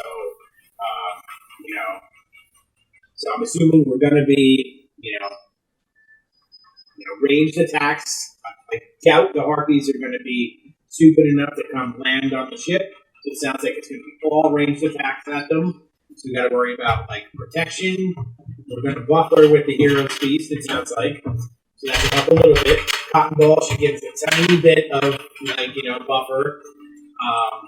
The ballistas, whoever's manning those, I have haste prepared, so I can haste one of them, and at least they can be reloading and shooting faster. And you should do the same for the other person. You're the only one who has haste. No, does it? Let me see if Mila has haste. I don't think she does. Or other. No. No, really. I could have sworn somebody else casted haste a while back. You might have just missed the step. That was Ephron, Yeah, the bard, back in the day. Yo, what about what is it, like Otto's fight? Otto's swimming? Naaman's tiny hut? Yeah. That would stay, it's similar to the silence spell, so it would stay Well, if you, relative. So if you cast it on the deck and you had like a hut on the deck of the ship. The deck would have to stay Stationary. What? Really? So it's not like It doesn't move with, it stays relative to where you cast it in the world. that would be relative in the world. Like- But the ship moves. I've looked into this because I knew. Yeah. Because like between silence and that spell, I knew that you guys were going to think about either silencing the area or casting the hut because I knew we had it. And yeah, it stays relative to the world. Because think about it, like it's really like DM nerd type shit, but it's technically when you cast the hut, it's longitude and latitude. Like I'm casting it on this location. Okay. Yeah. Because I'm like, shit, we could just throw the ship in autopilot and chill in the hut. Then they can see wrecking the ship. Yeah, that's true. It's not like the Storm Giant throwing huge thunderbolts at you guys, but it is still, yeah. So, we've got wall, got some wind, and some stuff that can keep them at bay. Got fog cloud here. It can help a little bit, but also screws up. We're in the fog. Fog Cloud's concentration, Oh, yeah. so is Wind Wall. So that would just knock out your haste. I'm thinking, as usual, I'm going to do some sort of conjure animals. That's concentration too. So if you want to haste someone, just keep that in mind. Yes. Okay. So same thing with polymorph, right? So if you wanted to polymorph yourself or someone else, that's also concentration. So just keep that sort of stuff in mind. Yeah. Now, as far as the Hero's Feast goes, Rin kind of chimes in. I won't be able to affect everyone. So, my will is pretty strong. I don't know about the rest of you.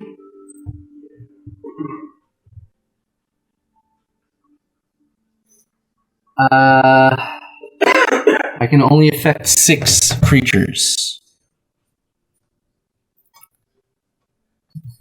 I could also prepare Beacon of Hope, but then that's also concentration, so that would negate the silence if we go that route. Hero's Feast would be, we'll do that in the morning. No, tonight. Tonight. We should do that tonight. Oh, technically, she doesn't even have it prepared, so we'd have to do it in the morning. Okay. Dope. Yeah. That's fine. Yeah. I have to prepare my spells too. Beacon of Hope is a concentration spell, and it's any number of creatures within 30 feet. They all have advantage on wisdom saving throws. So do that instead of the Hero's Feast. It could be better. It could be, but then you lose the silence. But then Morgana could cast silence. But also with the silence, you have to stay stationary. So I don't know if you guys want to continue moving the ship, or if you want to let it be a sitting duck in the middle of the water. It's totally up to you guys. Can we cast silence on the siren? Because the siren's pretty much stationary, right? It's not on an object, you cast it on a place. So the siren could move out of that. Yeah. It's 30 feet though, right? The range is far. I mean, for silence in general. 20-foot sphere. That's not much, really. But it's 120-foot range. Just the casting, right? Yeah, so Rin could cast it from here, and then 120 feet away, she could put it somewhere. Excuse me. But it's only 20 feet. But, I mean, the deck of the ship, that's 20 feet. Yeah. It will cover a section of the ship, and y'all could hunker down there. But like I said, I never got to do it. That was going to be for the ice. I was going to do icebergs and shit. Cool. Yeah. It's strong. I did not realize that. Yeah. Yeah. Pretty cool. So what are you guys thinking? Salute. Salute. Heroes Feast in the morning. Heroes Feast in the morning. Do you think we should cast Silence or what? Do you think maybe Morgana cast Silence and I cast Beacon of Hope on the other creatures that weren't affected by the Heroes Feast? Yeah, that's a good idea. Since Heroes Feast is for what, 6?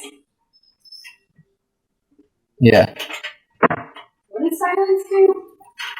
So Silence, anyone, you can't cast spells, but also anyone within that radius is considered deaf, right? So if you're deaf, you won't be able to hear the Ice Siren song.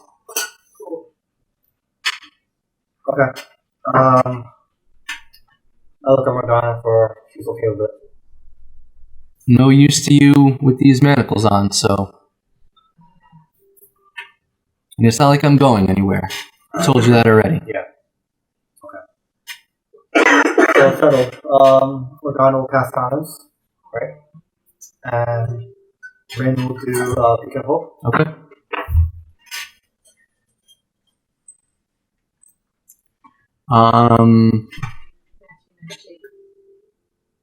Oh shit, really? You just turned 18, that's what he wanted. Wow, that's kind of cool. Actually, I must love that. I think I'd be flattered nice. if I was a kid. That's kind of cool. That's really cool. Yeah, That's gonna be like He got so big from when I first met that kid. I know, right? right? Holy shit! Yeah, he was. Yo, He was playing. crazy how much that kid's grown, man. Pretty cool. Rin also looks to you all. I have been working on a new spell that basically, if one of you die, you will come back to life with a hit point instead of dropping to 0. So I can cast that on one of you. It's my most powerful spell at the moment, but I think it might be useful. You have the periaptive wound closure, I do, yeah. so then you'll be fine. I'm fine. Yeah. Who's this, right? Yeah, I mean, like, I have to be close range to actually deal damage. You have a crossbow. I do. I have a crossbow and I have some spells, but You do have spells. You Yeah. can finally start using some of those spells you got. yeah, Who do you think the siren would target first? probably the one who's steering the airship. Well, Mila chimes in. It's not more of a target. She sings her song, and whoever falls victim just walks towards her. So, well, I say we gotta protect Dave because he's like our main. And the captain. The captain has some special boots that cause him to levitate. So he won't be safe per se, but he will at least not fall to his death. The druids, the turtle and the tiefling, they can polymorph themselves into other creatures, so that might be helpful. They could maybe polymorph into something that flies.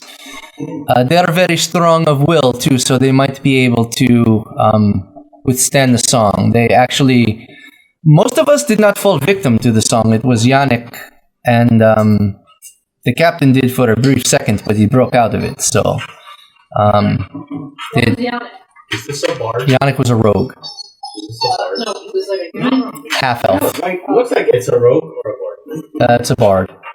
That's who you're talking to with the accent. That's Mila. That's the first mate.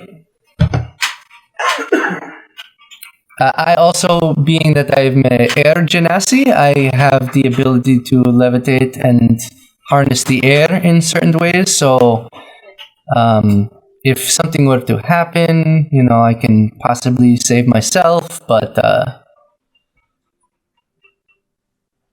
it will be a fight for sure. So, what 6 creatures do you want to give the Hero's Feast to? elves. Yeah? Rin's gonna bow out. I'm gonna bow out also. Okay.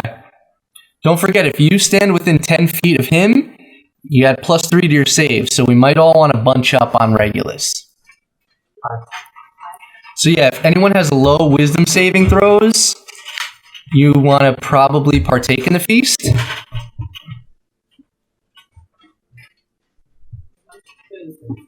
I would plus I'm 8. really good. So Yeah. Yeah. Yeah, I was gonna say Plus 8. you, Rin, and Regulus are really good. I'm not good. So we'll say Trios, Gallendale, and Conrad for sure. Maybe we give the captain this feast, just since he is, steering the ship and all. I would also say maybe the fighters because they are not the wisest. So that would be 1, 2, 3, 4, and Venos and Metal is 6. Are we in agreement? It would be a hero's breakfast. Yeah. Okay. I'm fine with it, yeah. And then Rin will cast Beacon of Hope on everyone else. So our plan is to keep the ship stationary once we reach the sound. Yeah. Yeah. Stationary. Otherwise, silence won't work. So we have to. And that means, so if the captain's affected, then it's going to just be drifting off on its own, possibly. So, we need him to keep us stationary. Well, what happened when we fought the Ice Siren before is he was steering the ship, he fell under her spell, and he began to walk off of the deck, and the ship just kept going. So the captain, we should probably put the silence at the back of the ship just in case. He won't steer the ship towards the siren. He will just walk towards her. Is there any way we can make the ship go as fast as possible? It is at the moment going as fast as it can. That is why he and I take shifts day and night, so I can steer the ship and move during the night. If he has airbending qualities, abilities, She? can she nudge the ship to go faster? Briefly. That is a good question. Let me look at her character sheet. I don't think it's quite like that, but let me see.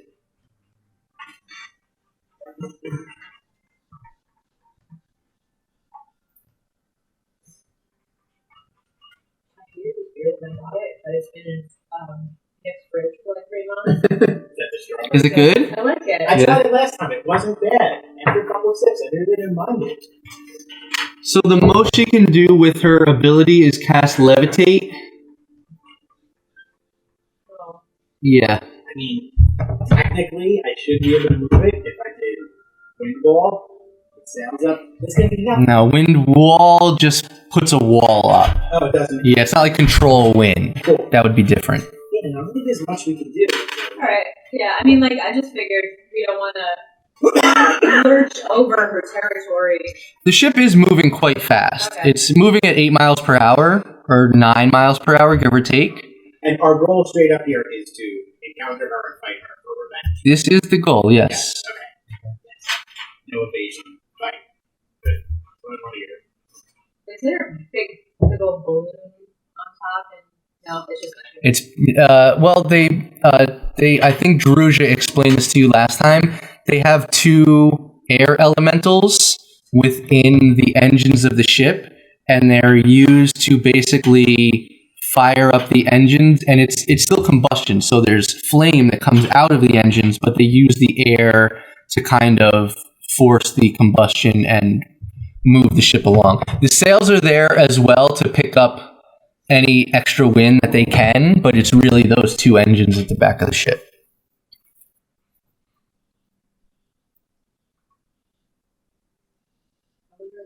we kill the engines and this would drift through the silently. That'd probably be disastrous. Would the ship going overhead catch the siren's attention and swash back? No. That is our plan. We want to basically lure the siren out Oh, you do? Okay. by hovering over the water, yes. Also, if you kill the engines, the ship will just fall. Yeah. There is a way to stay in place, though. We cut the engine on one side, and it's just like a back and forth type thing that we are able to hover the ship like we did over the encampment, but if you just kill the engines, it will fall into the water. The ship is it can sail on the water as well. That is the beauty of the ship, but the captain likes to keep it in the air. All right, so is that the plan? Here's Feast in the morning. Yep. Here's in the morning. Beacon of Hope, silence. Yep. And then long-range attacks. Let's see what comes. Is there anything else you guys want to do in preparation for the evening? Do you want to continue reading anymore? Might as well. It's just a waste of time.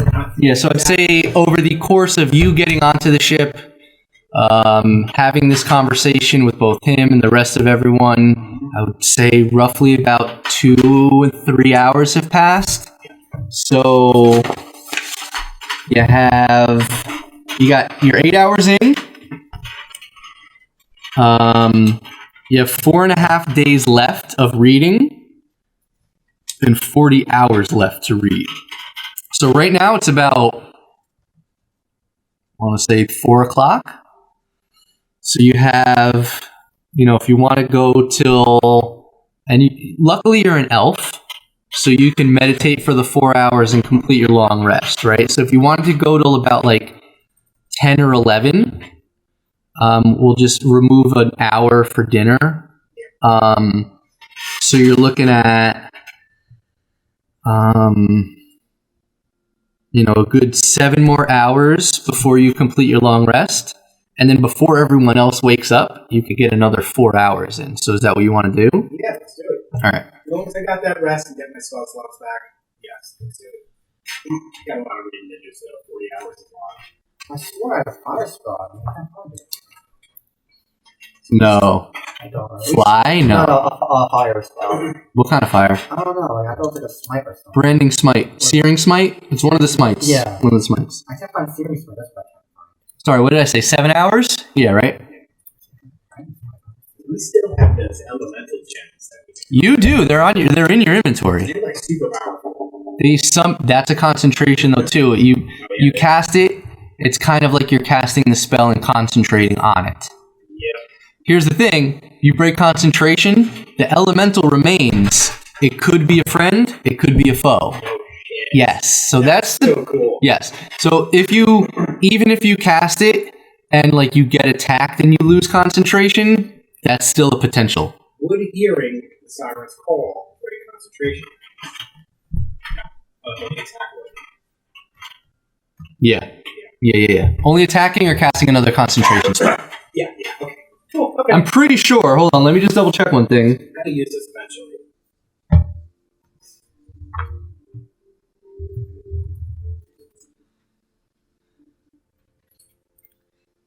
I mean, I don't want to get too much into details because I'd rather save that for the battle. Yeah, don't worry about it. But also, after speaking to Mila about the nature of the song, it's a charming effect, and the elves are, I believe, they're immune. Check in your immunities. It's either you're immune to charm or you have advantage. Yeah, you already have advantage against being charmed as a wood elf. Okay. So you with the high wisdom, you're set. You already have advantage too, so you might want to sit out of the hero's feast, to be honest. Okay. So that way we can incorporate one other person in there. Okay. You got a decent enough plan here. Shit's still gonna go south. You're right. I love it. Right. I love it. Like, the one thing I can say is I don't think anything that we're gonna encounter can eat us. So Yeah. you and I are Currently, it seems like, small humanoids at the moment. Unless some giant megalodon comes coming out of the water and swallows you all up. You have 33 hours left to read and 4 days left to read it. You're going to eventually have to forego a night. Nice. Can see that already. Yeah, but That's okay. tonight's probably not the night. Yeah, I'm fine So- with that. I feel like they removed Searing Smite. I can't find it in my list. I didn't remove it. No, I feel like D&D removed it. No. It's it might be a second level. Yeah, no, I look at D&D spells down listed. I was gonna say I could like flame arrow somebody, but that's concentration as well. Yep. So I think haste is more important. Haste on the ballista. Here's a question. Since he is kind of out of commission, being that, he's, and here's the thought, dude. Smites, all the smites, it has to be a melee attack. Yeah. So, if he is not able to use his melee attacks, maybe he goes on the ballista. Just a thought. Yeah, I don't know. Well, I was also thinking, like, actually, no, never mind. Things flying. I'm good. To get the melee attack on flying creatures, that could be a pain in the ass. Might not even happen. Yeah. So, then again, I would expect anybody on the ballistas to be one of the first people attacked by something. I would think so, because I'm assuming these things, and I don't know what kind of damage these things are going to lay out, the ballistas, I'm assuming they're going to fuck shit up. It seems like pretty stout. We attacked a few of the harpies, and they did, vanquish them quite easily. Okay, Yes. so you killed harpies before Yes. during that battle. Okay, good to know. Cool. And the harpies do not have a ranged attack, so they only come in. they have to come in if they want to attack us. All right. And if we are not under their spell, then they have no choice but to attack us. So. I'll be fine. If anything, like, I'll rather be, have aggro. Because I could take a lot of damage, so if anything, Yeah. if they could attack me, that's fine. Okay. As long as you guys do. Maybe not then. Okay. Yeah. So then are you going to forego Hero's Feast as well? Yeah, that's fine. All right, so we're looking at Conrad, Gallendale. Actually, Gallendale is advantage on wisdom saves against being charmed as well, so he'll be fine. Cool. We're looking at the captain. We're looking at Barlow, Vanos, and Merrill. There's 1, 2, 3, 4, 5. We have one more. I would say maybe like the Twirl or something. Dunkirk.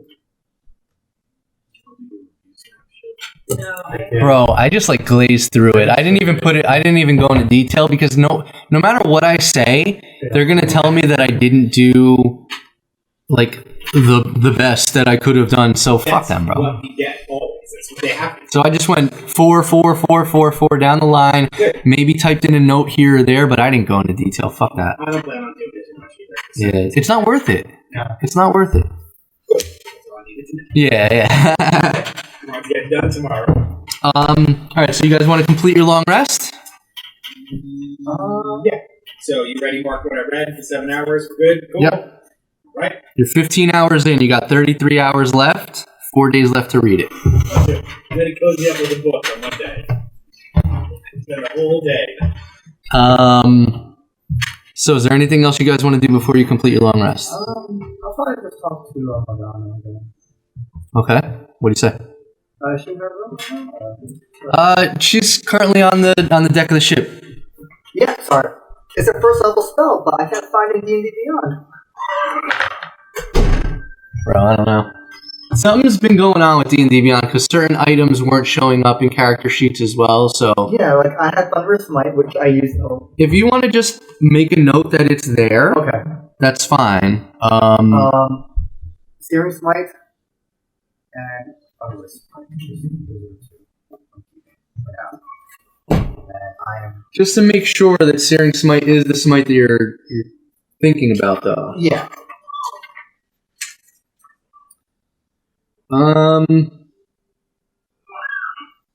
Yeah, at the start of each of its turns until the spell ends, the target must make a Constitution saving throw. On a fail save, it takes 1d6 fire damage. On a successful save, the spell ends. But it has to be a melee attack. That's not really And it deals an extra d6 And then as long as you concentrate on it for each turn until the spell ends, or they save, they can take an additional d6. As long as they fail their saving throw. Okay, perfect. Alright, cool. So yeah, make a note of it, and then we'll just mark the spell slot manually. Okay. So you want to talk to Morgana? Yeah.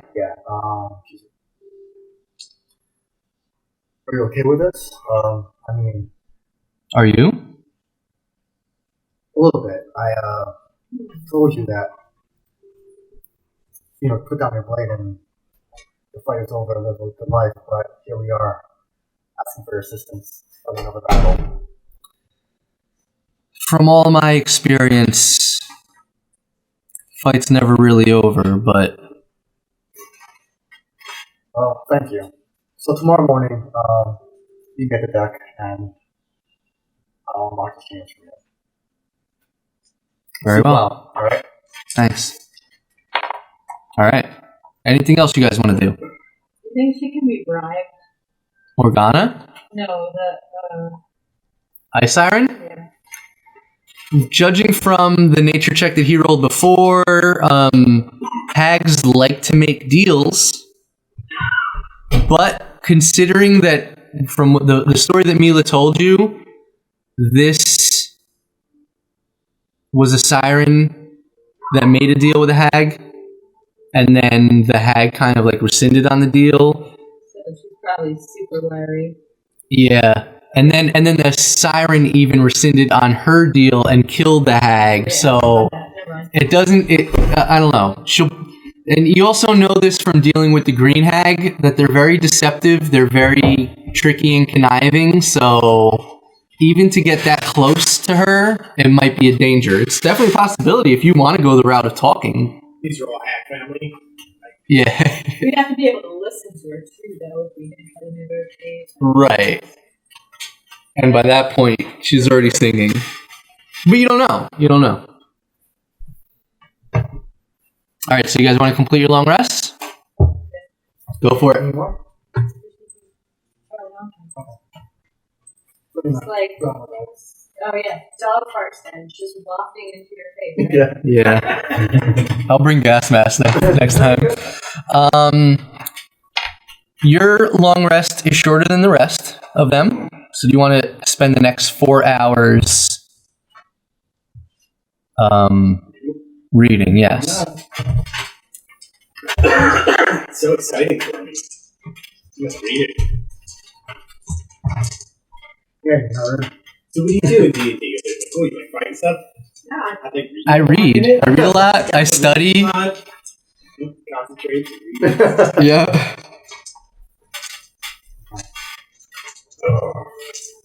Let's kill something. I'm ready. Yeah. Oh, I just got the last The dog fart? Wow. My bad, yo. That is potent. I'm about to fart and just like make sure that he masks it. Just hide it in this part. I can see it in your cartoon signature. There's I think it's like a 3rd or 4th level spell called Stinking Cloud. He casts that at will. Yep. Alright, let's do this. Okay. So, you're all greeted. Rin is down below deck. She is preparing the hero's feast for you all, or for anyone who is partaking in it. The rest of you have a meal prepared for you by the deckhand. Oh, actually, before we get to that, you guys are so eager to get into battle.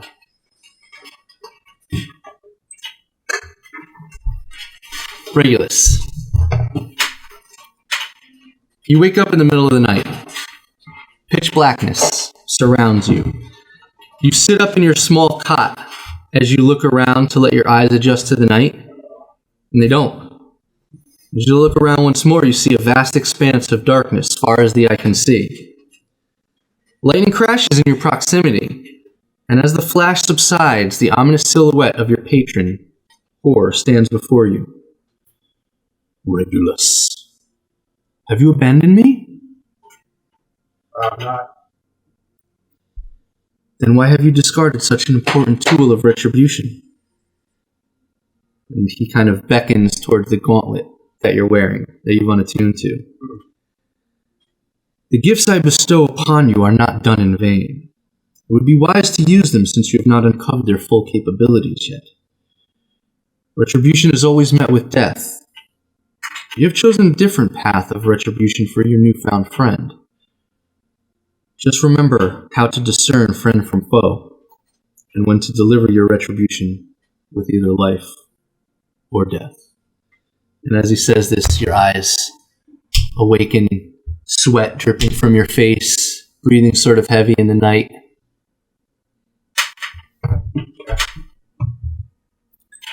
The rest of you all awake in the morning. Not you. You might have heard him because the walls are really, really thin here. And in the room next door, you might have heard him like... but you finally make your way back to sleep and you're able to complete your long rest. Okay. As you all awake, you finish eating the feast for those of you who do, and then the breakfast that's been set aside for you. As you make your way to the deck of the ship, you see the vast body of water known as the Ice Siren Sound below.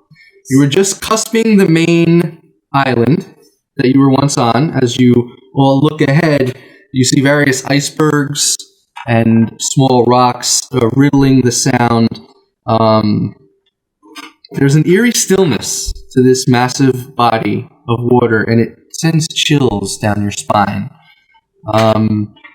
Mila is still at the helm of the ship, and she is beginning to make the descent down. She looks at you all. The captain will be up in an hour or so, actually, no, he's a half-elf, so he's good, actually. Can I change my equipment now, my attunement, or I'll do that at night? No, you could spend... it's going to take about an hour to get to the water and descend, so you can reattune if you'd like, yes. What are you going to unattune to? I'm going to unattune the animated shield, okay. And I was going to do the hand of war. Alright. Yeah. I use it a lot. He does. Yeah. He does, yeah. The shoreline is riddled with trees. There is no beach per se, and as you all begin the descent, you get ever closer to the sound. So over the course of the next hour, is there anything else you guys want to do in preparation?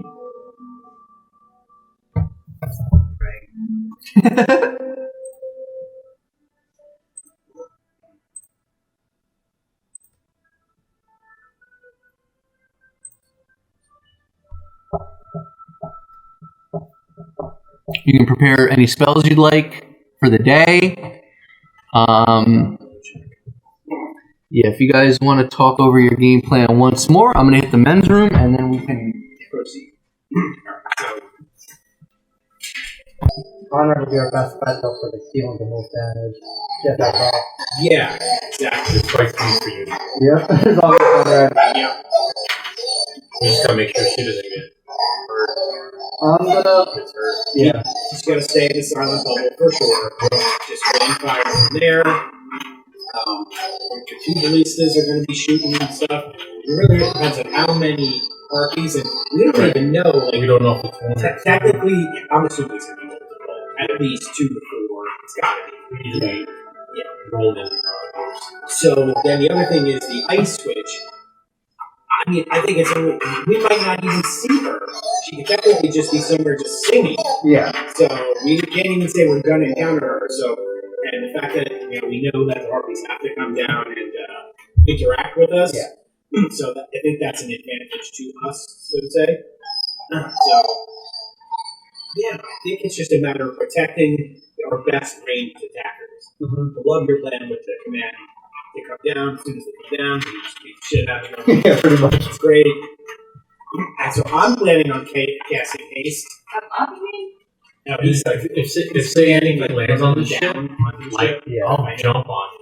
Whatever lands on the ship, I'll jump on it. Yeah, So you guys can focus on whatever's in the air still. Alright, so we're gonna for sure have Because how many people do we even have that have ranged attacks really? Wait, sorry. The harpies are gonna fly up above the ship? I thought we were gonna be looking. I thought they stayed down on the sea. Well, They're gonna fly. They have wings. Yeah, I'm assuming they're gonna come up and be flying okay. somewhere. Okay. I'm just guessing. Maybe not. So, They're typically not strong physically. and yeah, they don't have a ranged attack, so they're just gonna come in, claws and teeth, fighting and shit. Yeah, just stack near me if anything. So this guy's got a rifle there. Does that actually does he have a rifle in real life? Yep, you've seen this before. Yeah, he had it slung over his back. When you guys fought the Storm Giant, he actually was bucking off shots at Was him. he? Alright. Yeah. Alright, so we got that. So we've got 4 for sure ranged attacks right there. So even before they get to us. Dragonborn has a longbow too. Great. So before they even get to us, we might be able to drop some. As they said before, the ballistas did work, and they were able to drop some of them. I don't know. I'd say probably our biggest threat is probably going to be hearing the siren, or if that siren comes up there and starts fucking some sort of crazy magical attack, all different shit. That could disrupt a lot of shit, but I guess we'll just wait and see. So, shoot shit out of the air, if it lands, we kill it. Try to stay in the silent circle. You unlock Morgana's chains. Yeah. Oh yeah, here we go. Lock her. Oh, let me grab her. This is great. She dimension doors. No, I'm joking. Right into the sound. You can Cracks a smile. place her. Yeah. Nice. What's here? Here you go. No longer with book in hand, but I'm not going to just take that off. Rin looks to you all. Who am I going to death ward? What does that mean? So when you drop to 0 hit points, you come back to life with 1. Connor will be our main damage dealer. Okay. You guys finally hit points. Yeah, I'm good. And I have, And he has the perioptic wound closure as well. so I'll come back alive. It's the same effect. If he drops to 0, he comes back to life with 1. So Alright. So, Rin will cast her 4th level Death Ward on you, Conrad. Just a note. Rin looks to you all. I have 1 diamond left, so if any of us sort of fall, I can only bring one of you back to life, so be careful, okay? Look at me. I'm looking at you two. Is there anything else you guys want to do in preparation? Well, while concentrating, I can't do a damn thing. You could cast other spells that aren't concentration spells. Yeah. Okay. I have, again, you guys are staying near me. You guys get a +3 bonus to all saving throws. So you have to be 10 feet. Within 10 feet. Back to back. Yeah. It's pretty tight also where we are. It really is. The ship is tight. Yeah, so that really works to our advantage. Yeah. As the captain comes to the deck of the ship, kind of stretches, looks around. Immediate fury. What the fuck is this shite? And Mila kind of tries to calm him down. We just figured with the task force here, we might be able to exact more of a revenge plot than previously considered. So I know you are probably mad at me right now, but this is what it is, Captain. We are going to fight the Ice Siren. He looks to you all. Were you a part of this? Yeah, we were. I said we shouldn't do this behind your back. Make a deception check. It's true, though. I did say that. Yeah, you actually did. You actually did. Make a persuasion check then. Well, I just rolled a 12, yeah, so add your persuasion. What were you going to say? Oh, no, nothing. What is my persuasion? What is that? Yeah, you guys never talk, so you never use deception or persuasion. You just kill things. Oh, yeah. 16? 16? Good. All right. Well, I guess me and Mila are gonna have a conversation after this. I hope you all have a plan, because if you did, I was asleep during it all. Yeah, it's a kill. All right. Let me get to the helm. It seems like he's fine for the time being. All right. So, what's your plan? Place everyone where you want them to be. Right. Above deck. Above deck, yes. To note, they are locking the navigator, Tomas, and the deckhand, who's also like the cook of the ship. They're locking him in. They're locking them both in a trap door below the lower deck of the ship. It's like a storage container. These two are not fighters, so we are going to just make sure that they are out of harm's way. So. Alright. Morgana will be right behind me, so she can get the +3. Who wants to stand around me for the +3 for saving throws? Okay. Yeah. I'll protect the captain. Thanks, man. Let's see. And Tucker, where do you want to go? Where do you want Morgana to drop the... And over this hour that you guys are descending, Mila goes over the plan with the captain, so he's apprised of everything. Damn, the ship is tight. Alright. You're death warded. Are there any other spells or any other preparations that you guys want to take? I might as well cast haste. Haste lasts a minute, so keep that in mind. So, Not yet. yeah. We'll wait, yeah. Death ward lasts 8 hours, so... Touch for haste? Nope. Nope. Incantation, right? Yeah, it's I think it's within 30 feet. Yeah. We're good. Okay. So as you get closer and closer to the water, there's a few things you notice. There are... The water itself is riddled with large chunks and blocks of ice. Make perception checks. Okay, so Natural 20? 21. Some of these blocks of ice, you can see faces. There might be a hand jutting out of one of them. that's all people who come through here before. It just seems like, and there are, over the course of the hour that you descend, at least hundreds, 200, 300 of these ice chunks. Another thing that you notice, all the wildlife is dead and rotting. Fish are belly up. This seems like a place that's devoid of any sort of life. I'm gonna ask the captain if he can see the faces in the ice and just, oh wow. Dope.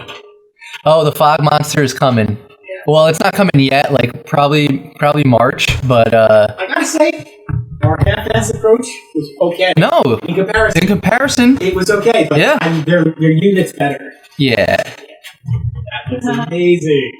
We'll just have Junie. When we need it, we'll just have him take care of it from now on.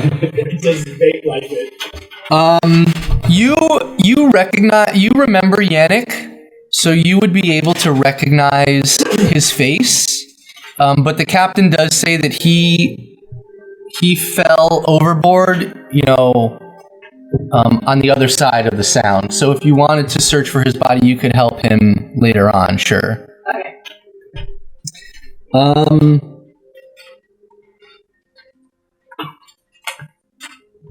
Yeah, so it's riddled with dead, rotting fish, belly up. It's all devoid of life. And the other thing that you notice, I want you to make a nature check, and anyone else can just make perception checks. So, by the way, before my perception, 27. Oh, damn. Yeah. Oh, well, with his natural 20 and yours, you saw the faces and all that stuff, yes. So, alright. Almost.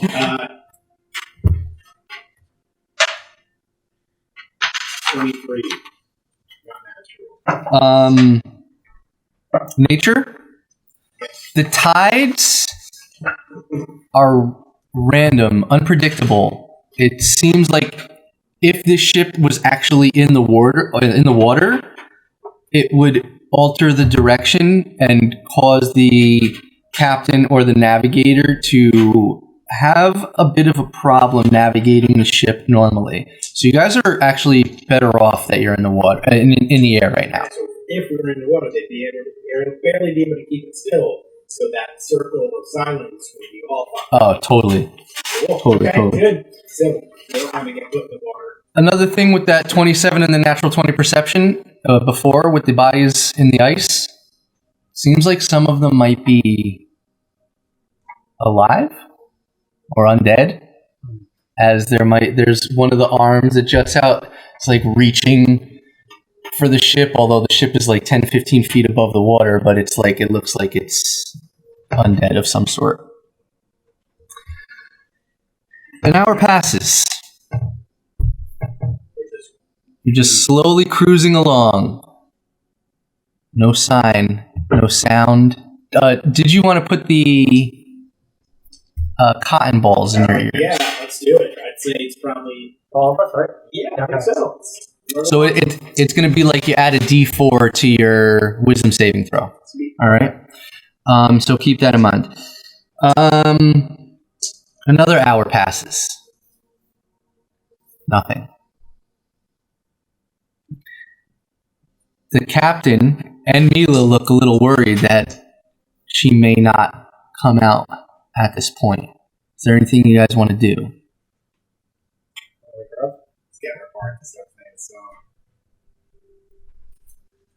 Can you want to? what's our other option? What's any other ideas? I mean, I have Thunderous Smite, which is like a 300 radius of like a loud bang noise. Do you still have that cantrip? Thunderclap or something? Thunderclap. You. Left that on. Piss off the edge of the deck.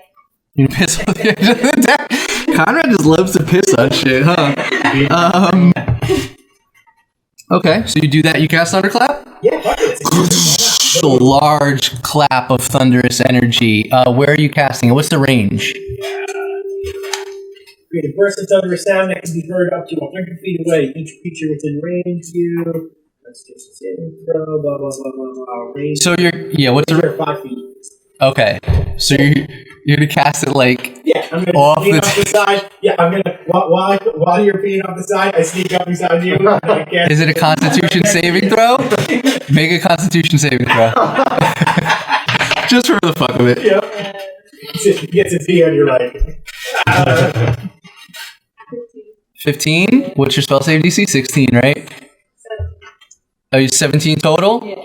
Alright, so you don't take the thunder damage. You are startled a little, and you do pee a little bit on the deck of the ship.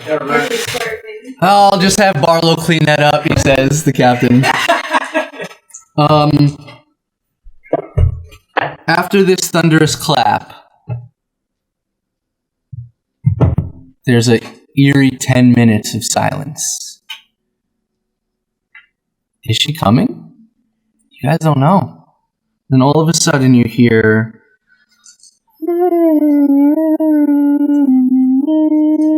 in the faint distance, it's muffled with your ears clouded right now. I need everyone to make wisdom saving throws. Elves at advantage.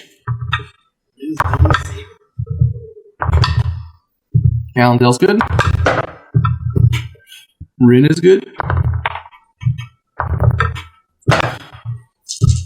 Davy might not be good. I got 20. 22. I need to make a note of this.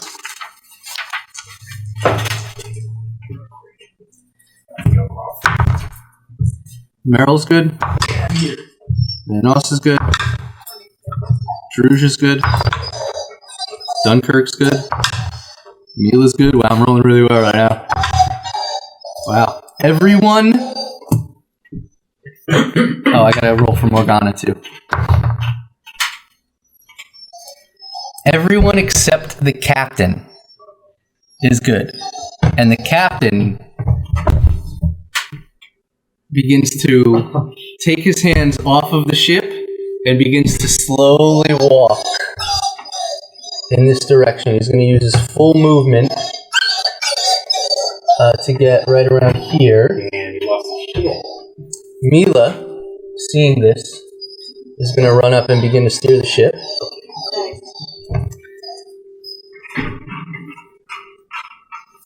Rin, reactionary, cast silence, and right before doing so, Mila says, "Stop the engines now!" Or, you know what she means. So the Dragonborn and the dude with the gun, they go over to those levers and they begin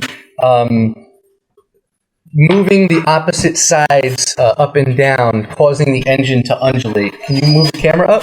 Yes, I can. Rin casts silence on this area of the ship. Oh, Morgana casts silence on that area of the ship. Yep. I need everyone to roll initiative. So you missed it. The captain is the one who failed. With advantage. Really? Yeah, I rolled a fucking... I'm going to put the crew's stat sheet up here for you guys. He's groggy, moved early. Yeah. You didn't know what's up. Makes sense. So he started walking this way, and Mila took control of the ship. What was I rolling for here? Initiative. So, We haven't seen anything. We just heard the Just noise. Yeah. Oh, and the captain walked off. He actually walked off. Well, he walked he's off. beginning to. He used his full movement. He's still on the ship. He walked Okay. off away from the Awesome. the steering column.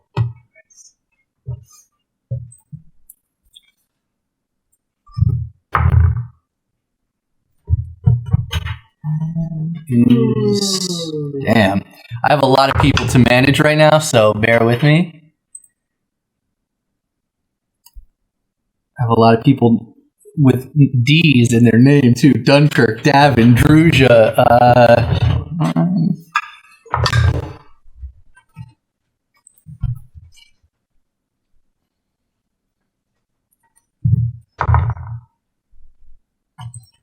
I gotta pull up Morgana, too.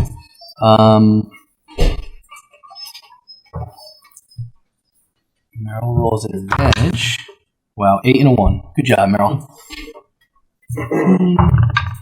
Dunkirk.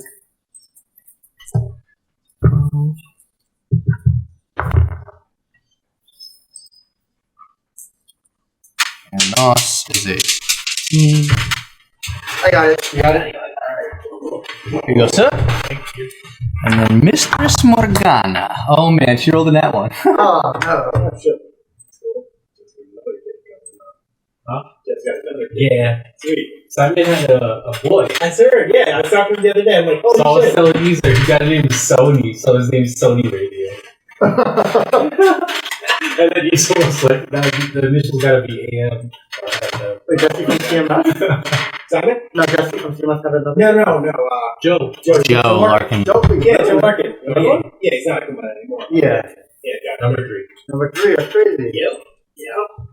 He told me one. Yeah, that's what I'm saying. I'm pretty sure it's like sort of like more like big fans. Yeah. That's cool. Like, good for us. Nice. Good job.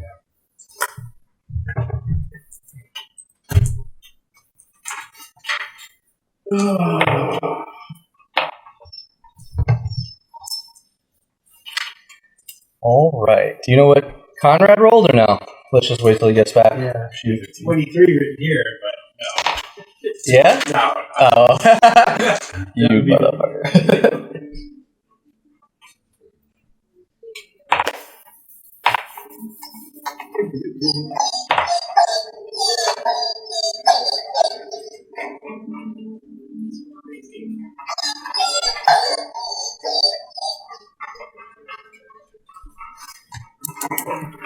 All right. 25 to 20. I got a 23. So that was right.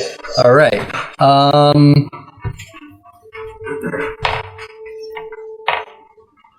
Was your plan to have Barlow man one of the ballistas? Yeah. The Tabaxi Rogue? Yep. Alright. I love the Tornos goggles. Pretty damn cool. They are, Eyes of the Night or something. They give him dark vision, actually. Yeah. They look like the goggles from that movie? The 9, where there's this little puppet thing. Oh, yeah. They look like that. Hero Forge, man. I don't. That's all Hero Force stuff? Most of the stuff I gave you is Hero Forge No stuff. shit. Yeah. Oh, I thought you found all that crap. The Dragonborn and the Tabaxi were the only two that I found. Wow, so you've been buying a lot of shit. Yeah, I used the stimulus check to go kind of go ham. 25 to 20, so it's just you. 23. You bought the plans or you bought the figurines? You had them print them up or you printed them? Oh, Dave printed them. Yeah. I want to try the color printer just for one, just to see. It's cool. But it's like 60 fucking bucks, so I don't know, man. I don't know. 15 to 20. 16. 16. Yeah. That's a good thing to have. It's really fucking awesome. What's your dexterity? Mine? Yep. I got 17 minus 1, so it's 16 dexterity. No. What's your dexterity score? Oh, the score is a 9. Okay, so Davin's gonna go before you. The only way to keep it right is to see it like that. 10 to 15. Oh, actually, you said you got a 16? Yep.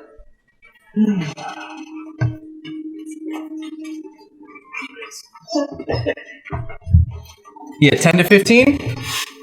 Oh, man. 23. You rolled a 23? No, I rolled a 15. Alright. So you're gonna go after Regulus. We got Merrill. Yep. Dunkirk. Thank you. That's fine. Been using it a lot. What'd you roll? Well, you go before Morgana. Oh, shit. She rolled a natural 1. Oh, Alright.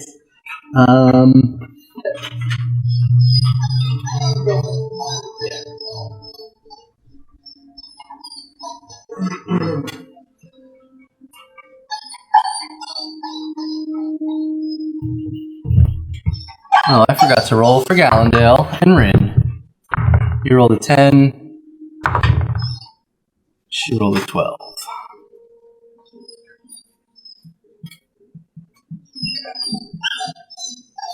Damn, I have so many people to worry about right now. What did I do to myself? that's alright. Um, You need all the help you can get. Yeah, that's what I'm saying. You send like some of these like folders.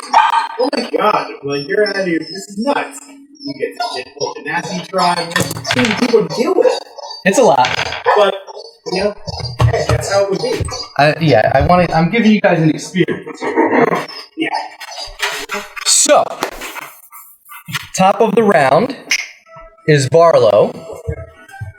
He looks to you all just outside of the silence range. You want me to man a ballista, correct? Yeah. Yeah. Alright, so he's going. Do it. And you know what? We're going to move this closer to me. Do we see the heartbeats? I would say before we get into the initiative round, make a perception check. Anyone who wants to. 19 plus 21 again. Okay. So I'm going to have him over here manning this one. And he's going to use his action to load and ready it. 24. 11. 21. Perception for you, sir?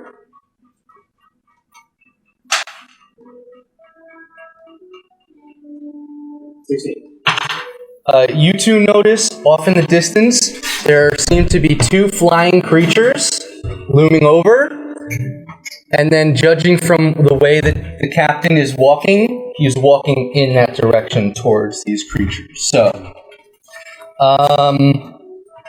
that's Barlow's turn. He is readying a ballista, and if you want to tell him to kind of make his way. I see something at 12 o'clock.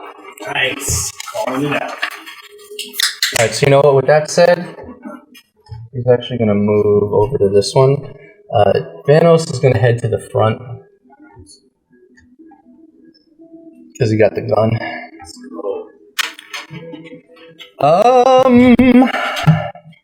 Alright, that's Barlow's turn. Conrad, you are up. So we don't know where the sound's coming from. You were given a hint by Trios in his perception that it's... Kind of like see something off in the distance. Yeah. We don't know what it is yet. It's coming from that direction. We see two figures. You see the captain also walking like aimlessly towards that direction, just fumbling around. So. Alright, I think I'm just gonna draw my bow and shoot in the direction where. You can also hold your attack and it would trigger like you would say, I hold my attack until I see something to shoot. Oh yeah.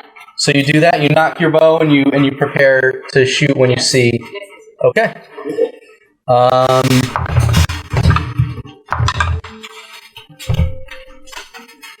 Okay.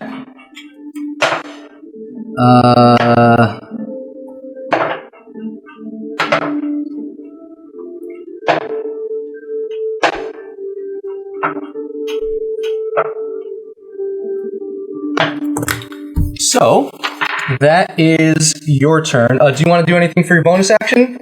You want to try to, like, hide or anything? Oh, I don't do that. Can I do that when I actually do go? No. Oh. Yeah, so the only thing that you can hold is your action. So, bonus action and movement has to be done during your turn. There's nothing to do right now, really. Yeah, I mean, you could try to, like, hide behind the deck of the ship. I just want to make sure that I stay within Regulus's little...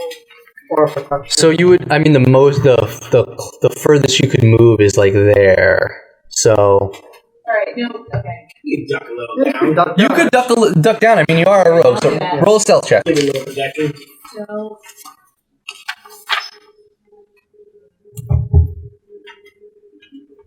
Ooh, shit, 10. 10? Alright. 16.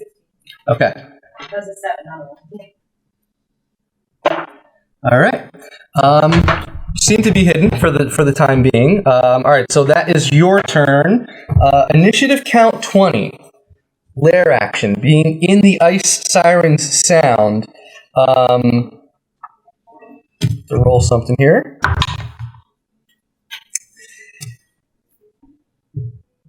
The air around you begins to apparate, and a blizzard just magically forms surrounding you and the ship. Currently, your vision is obscured, and this will last for... I have to roll.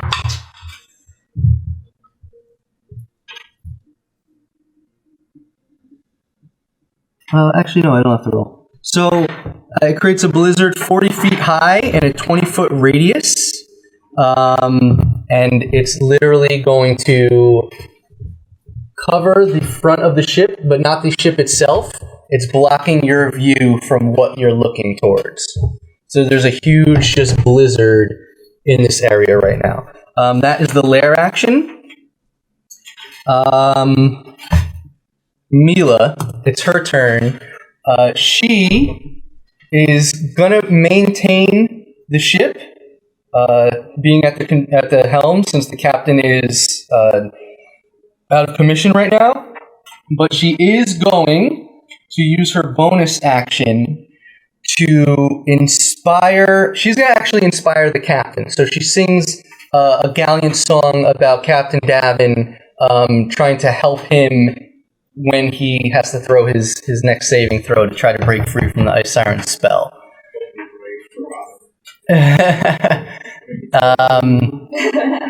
Alright, so that is her turn. It is now these figures that you see flying off in the distance. And your vision is obscured, so you can't really see them. But breaking through the blizzard, you then see two creatures. I very rarely get to use them because not a lot of shit flies. I bought them for the Resolve fight, but then we did that virtually, so... Those for like when Charlie was... Oh yeah, I did use them for Charlie. Yeah. Oh yeah, you're right. So two creatures come blasting out of this blizzard. That's as far as they can get with their movement. You were holding your action, so if you wanted to attack, you can.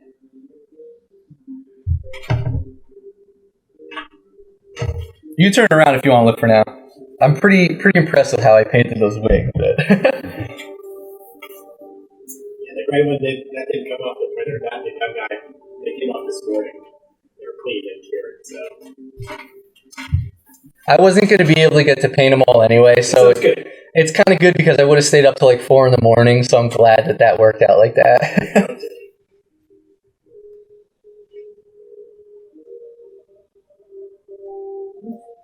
Totally naked now. Yeah, I was like, do I paint the nipples or no? And I was like, I'm not going to paint the I nipples. printed the one where it's the girl crouched down. She has nipples. She's got fucking the biggest. Yeah, they're pretty I've ever big. seen on a little figure. They're pretty It was actually ridiculous. Yeah. I'm like, what nerd made this thing? So you were holding your attack. No, I'm not. I'm attacking. All right, so which one do you want to go for? This one closer. Okay, roll your attack. Oh, did I say that? Sure, that's it. You want to say it to that, or you want to wait for the Ice Siren? Oh, These just seem to be normal run-of-the-mill harpies, if there is such a thing. Nope. You have to pick one creature, and then you can't do it for the next day, for a day. So.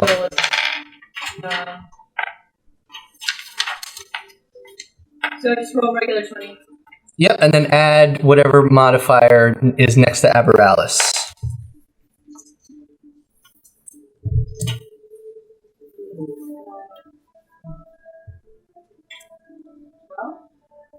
Well, 12 hits. They're not wearing armor. no, they're not. Love it. All right. So deal 1d8. I believe it's plus 5, I want to say? Okay. 7 total? Yeah. All right. As it hits the harpy, I need to see one thing here.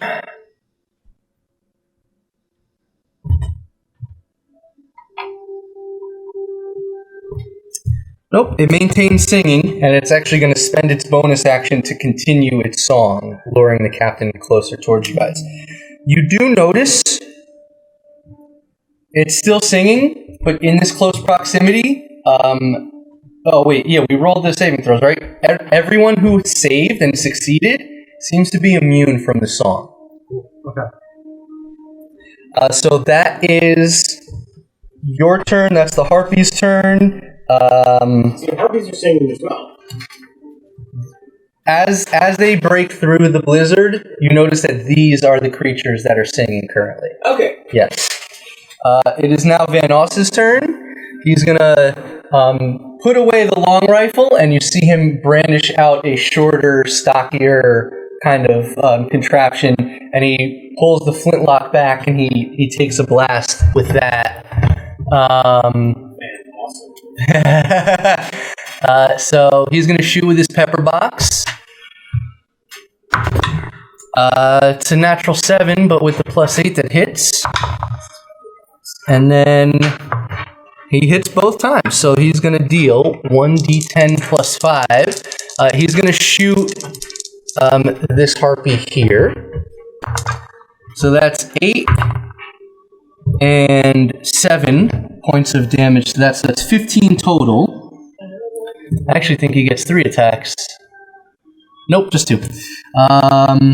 So 15 total. All right. That is his turn.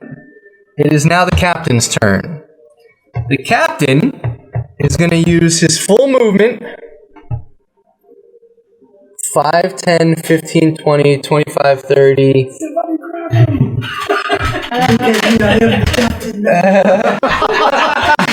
Yeah, you I am the.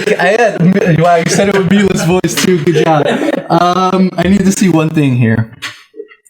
look at me. Look at me, guys. Oh my god, look away! Oh man, I forgot what's my mask. You can take that off. No, he just did. He went through my mask. Oh wait, what? Really? Yeah. It's only good for COVID. So his movement is 30 feet. Oh no. Splodoosh. As he falls in to the water. At the end of his turn, he's gonna try to make a saving throw. He gets to add a D10 to this if he wants to. And he succeeds. So he comes to, and the only thing you hear is, "What the fuck? Shit!" And that's his turn. He's now in frozen water, and actually, at the end of his turn, he's gonna take 1d6 cold damage. So he takes 4 cold damage. That is the captain's turn. Regulus, you're up. How far below is he from the ship? Would you say like around 50 feet or no? You are roughly 30 feet up, and actually he needs to take bludgeoning damage too from hitting the water.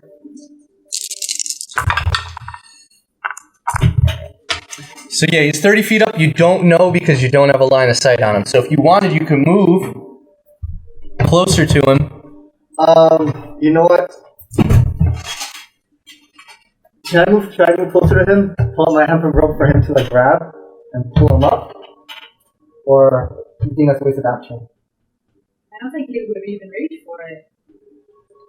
I mean, he's fully conscious right now. Yeah. He could, but I don't know. Would have to come back to his turn. You could tie it to yourself and jump down and get him. Oh man. Nah, I need to stay up here, so. You know what? I'm just gonna attack the harpies. With what? My crossbow. Alright, roll an attack. Ouch. That one. Natural 1, that misses. Wait, my attack. Ouch. Throw him a floaty. Yeah. That's a 9. Oh, 9. Minus 1 page. You get a -1, but you add go to your It's a actions. ship, there's gotta be a floaty. All the way at the top. There should be. It's a goddamn ship. Yeah. Crossbow, you get a +2. 9 plus 2? Yeah. 11 just hits. Oh, shit. Yes. Oh, mattress. So roll your damage. It's 1d10. Which one are you attacking? The one that Conrad shot? Yeah. All right. So roll your damage.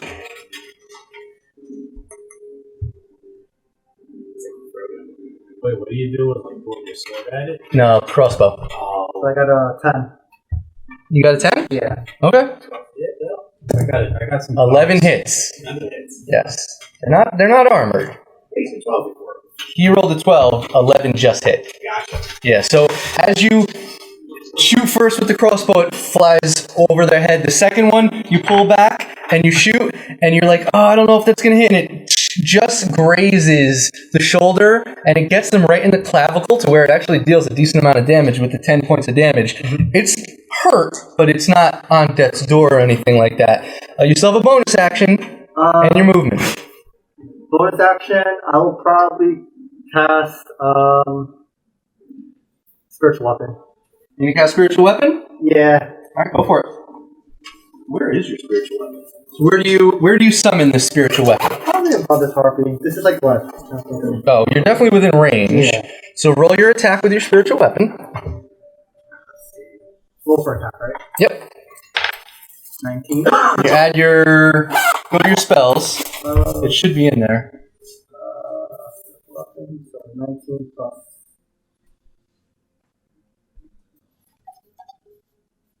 If not, it's all the way at the bottom in your...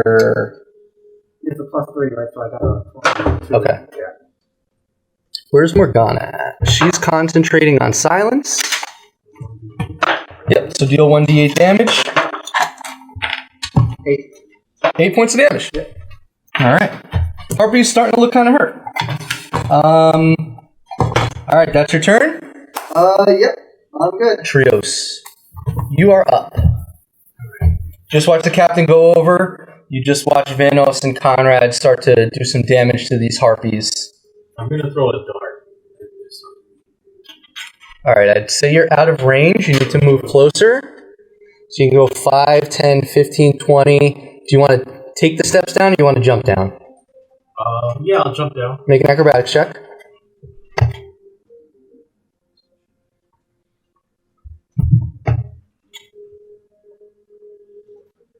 What is it? 6. 6 total? No, you're proficient in acrobatics, though. Oh, you rolled in that one?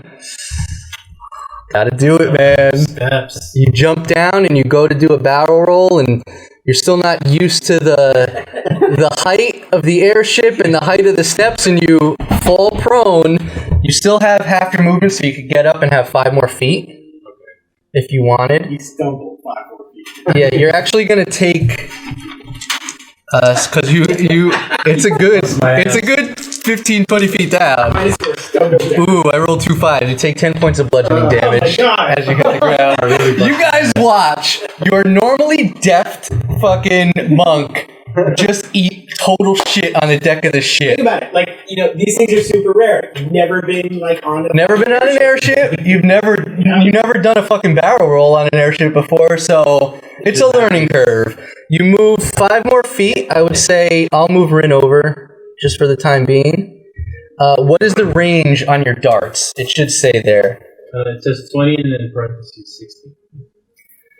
So I would say you're 5, 10, 15, 20. The attack would be at disadvantage if you wanted to throw your dart. Okay. Do you want to throw your dart? Yes. Roll your attack at disadvantage. So roll twice and take the higher. Actually, what you can do if you're going to use a digital, where it says +8, hold down, and then a pop-up should come up and say disadvantage, and it'll do the roll for you. What? Yeah, man. D&D be fucking on, yo. So I see you roll. Whoa, you rolled a 22? Yeah. What'd you 18. Then you rolled an 18 and a 14? Yeah. Wow, that's a good roll. All right, so do your damage. That hits. 4, 9. 9 points of damage. See, it all comes up here. I fucking love this shit, yo. 9 points of damage. Listen, they had a whole year of quarantine to get this shit. Yeah. It shouldn't be. This has been in the works for a while. Yes. You have your second attack, and this harpy is looking pretty hurt after that first dart. You throw your first dart, you stumble, eat shit, you get up, kind of like, oh, you're fine, and then you throw your dart, and it hits it kind of like in the throat clavicle area right there. You have a second attack. So roll your damage. I mean, roll to hit at disadvantage again. I mean, I guess you could have bonus action Step of the Wind to negate the disadvantage.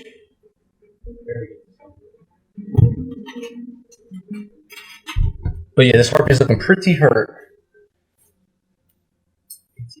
Wow, that hits.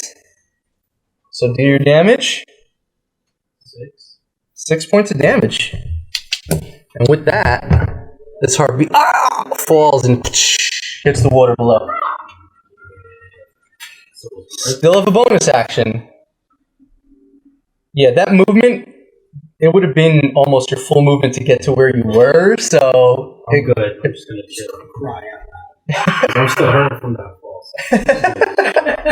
I mean, if you want to drink a regular healing potion... Yeah. Because you didn't take a lot of damage, so a regular would be fine. Okay. 2d4 plus 2. You could take this guy right here.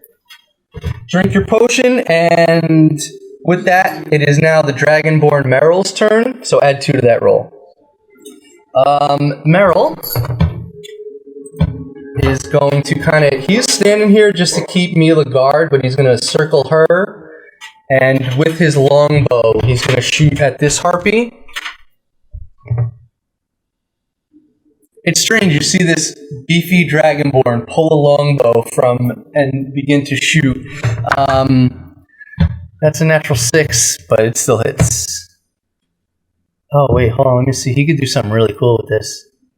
Is it a bonus action? Yeah. All right, so he's going to do that too. So you watch as he, instead of sheathing the longsword, he actually utters a command word in Draconic, which is a language you guys don't know, but the sword begins to move on its own, and it begins to move closer towards its harpy. He has a dancing longsword at his disposal. So the next attack with his longbow is going to hit. So he's going to deal 1d8 plus 3 twice. So it's 4 and then 8 points of damage. Not the best, but... Alright.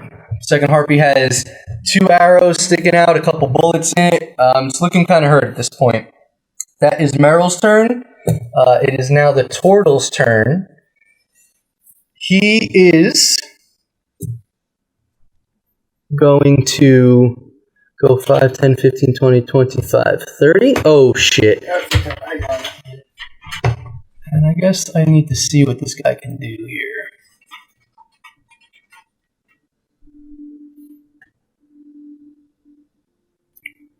He's actually going to cast...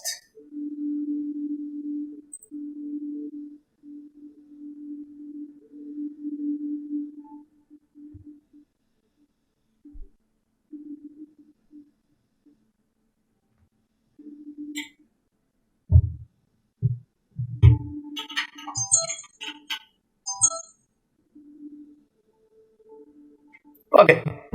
He's going to cast Polymorph on the captain. That's awesome. This is cool. So he is now concentrating. As he begins to utter an incantation. And Conrad, you see this. Oh, nice. He's in the water. Hey, Jason. My boy's watching. What's up, Jason? He's in the water, but he does turn.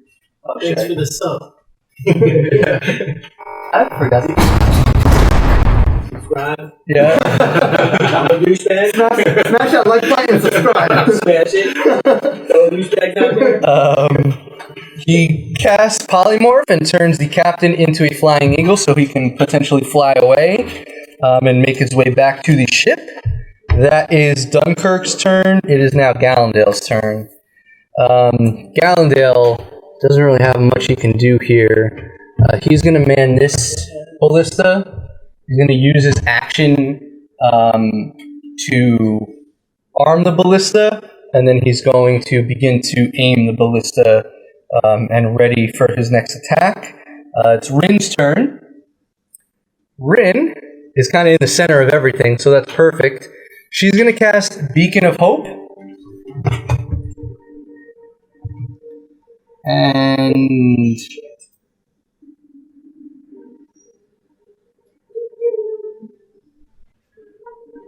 5, 10, 15, 20, 25, 30. Yep. Everyone except for the captain, unfortunately, because he's at a range.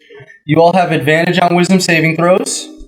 Advantage on death saving throws if you drop to 0 hit points. And any healing that you do is at the maximum. You don't have to roll for it. So she is now concentrating. Beacon of Hope. It's a pretty good 3rd level spell. She within range with me or no? What do you mean? For saving throws or protection. 10 feet? Yeah. Currently, she is not. Not really, right? But her wisdom is high. Okay. So that's Rin's turn.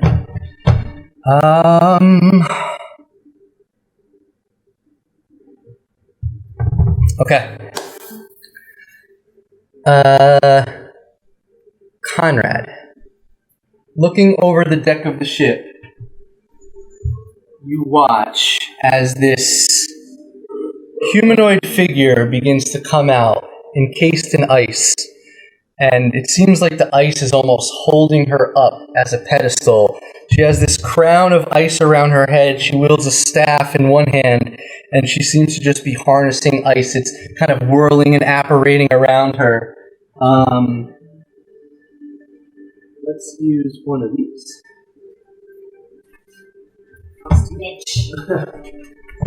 You now get a glimpse of the Ice Siren.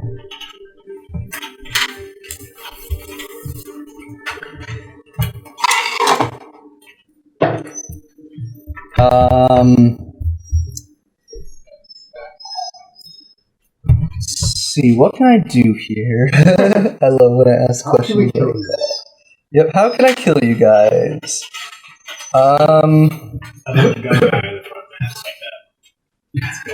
It's beautiful. It's a beautiful thing. It is. Let's start off light with you guys. I have a lot at my disposal here.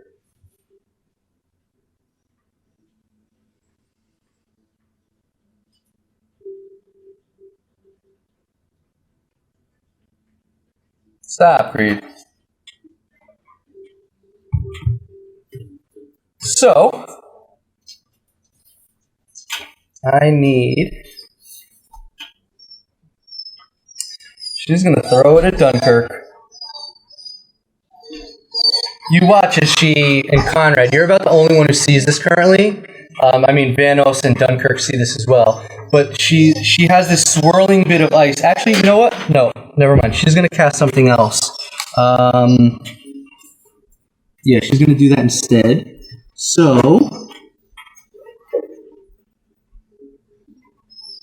you watch as the ice that is kind of lifting her up and apparating around her begins to encase her and form some sort of armor that surrounds her body, and it seems like she has this kind of ice armor now encasing her. Okay.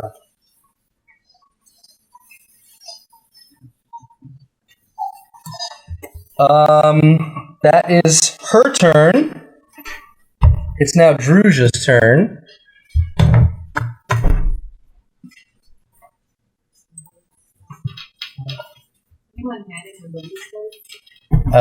Currently Gallendale and Barlow.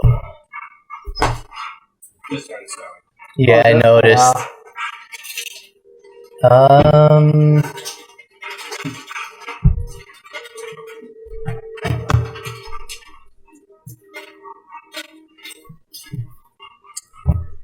She is going to run up.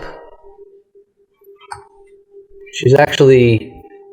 You get the sense that the crew is very comfortable with being on the ship and the heights and everything. She's actually running on the edge of that wing apparatus right there. She's going to try to charm the Ice Siren, casting Charm Monster.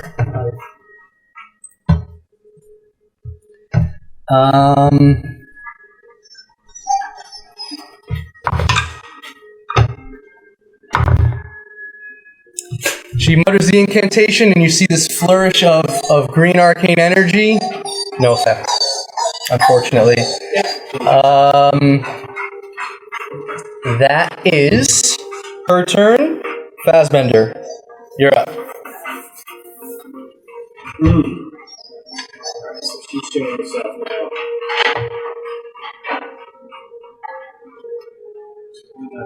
Shit. I feel like there's more to come. Absolutely. You guys know me too well. Absolutely. So, pretty good ways back. I mean, does Felices even have a shot? Can he even turn? This one definitely does. Mm-hmm. You don't know about the other one, though. Doesn't seem like it. Yeah. Okay.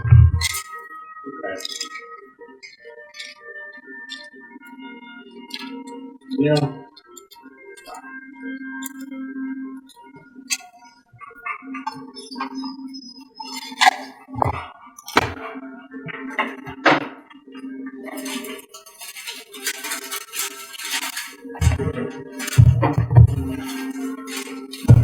What you doing, bud? Alright, so I'm gonna walk up to the edge, just because I can't ever seem to connect with it anyway, so let's go for it anyway.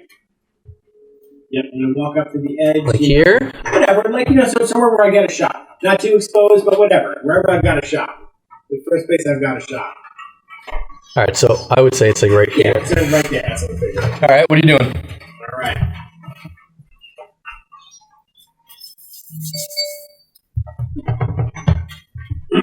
So I'm going to do Melt's Acid Arrow, take a shot at her. What level?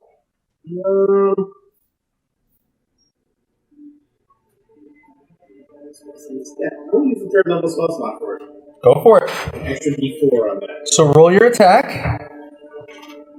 You can... I think the modifier is there in D&D Beyond. It should be next to the spell. It's a 90-foot range. So you didn't... Well, I mean, you wouldn't have line of sight. Who are you going for? Are you going for the Ice Siren? Oh, the Harpies are dead? This one is not. Oh, it's not. Looking pretty hurt, though. I'm going to shoot for the Ice Siren. Okay. Yep. Alright. See, the modifier should be next to it? Yep. In your spell list. Yeah, it is. +6.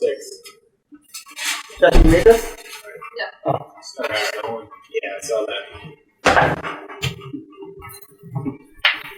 So you're going for the Ice Siren. You can't guide yourself. Can't guide yourself. Yeah. What'd you roll? Pretty sure we're gonna get it. 12. 12 misses. Every time, man, I want you to hit so bad. I got that stupid spell. I'm ready to just ditch it because I cannot hit it. Yeah. Every time I use it, never hit once. Once you increase your wisdom, though, it'll be better. You watch as Fassbender pulls this snake bladder from his component pouch, and he kind of cocks back and shoots this acidic arrow towards the Ice Siren, but to no avail. She just dodges out of the way, and it misses her. So mark that third level spell off your list. Wow, that smoke picture came out great. Yeah. Oh my God, so cool. That's amazing. At the end of your turn, the Ice Siren is going to use 2 legendary actions to cast a spell at you. Being that you just targeted her, I knew it. she is going to cast Chromatic Orb. So you watch as the ice that she is harnessing right now within the water, as she's coming out of the water, builds up in her hands, and she hurls a ball of ice energy at Fassbender. Alright, I need to make a ranged spell attack.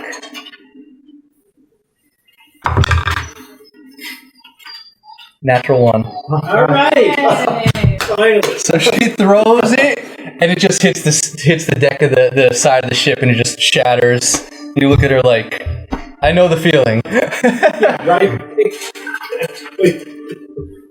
I get you. That is. Do you want to move? Yeah, I'm gonna duck back.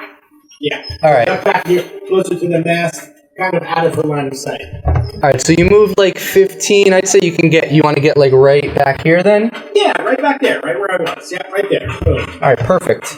Battle formation. Fassbender's turn. It's now Morgana's turn. Morgana is going to cast Dimension Door and bounce. No, I'm fucking with you. Yeah, I was gonna say. I'm up. She's going to move up to about here. She's behind the deck. She's not on top of the deck. And she's going to cast Fireball right there. Normal 3rd level spell.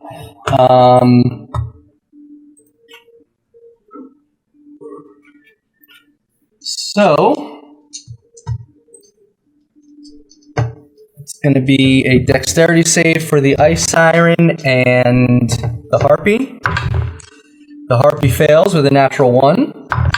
The Ice Siren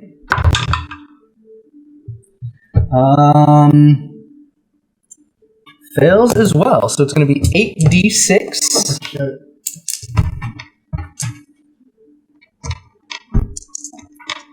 Fire damage. That's decent average. So it's 10, 20, 24 points of fire damage. And you watch as she hurls this bead of arcane energy, and it just begins to fizzle out. And as it hits that center area, just blasts in a ball of flame.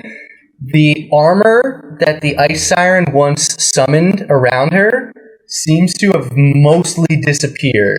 But it seems like she's unfazed by it. Seems like whatever the armor she had created seems to have kind of protected her from the blast. Okay. That is Morgana's turn. She's going to stay there.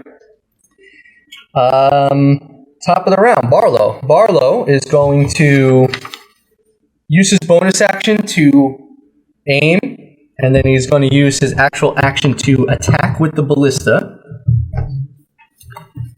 Let's see what we got here.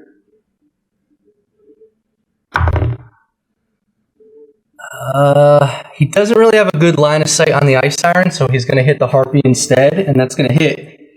That's going to deal 3d10 piercing damage. Unfortunately, you hear him yell back to Mila, but she can't hear him because she's in a shroud of silence. It'd be nice if we could turn the ship! She just is there. Not saying anything. All right, and with that, this harpy goes down.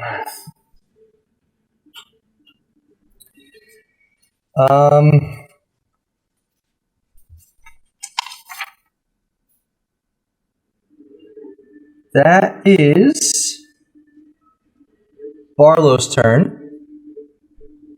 30 feet. All right. Conrad, you're up. Why would he want to turn the ship? I thought we wanted this final.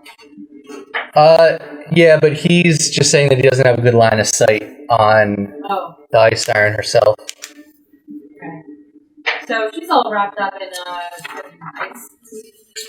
It seems like the fireball that Morgana cast damaged a lot of it, but it seems like it's a very thin layer of ice at this point. So what do you want to do? Alright, well, I'm just going to see if I can crack through with the arrows. Alright, you're going to have to move a little bit over here, as the front of the ship is a bit cluttered at the moment. As you look to the Ice Siren,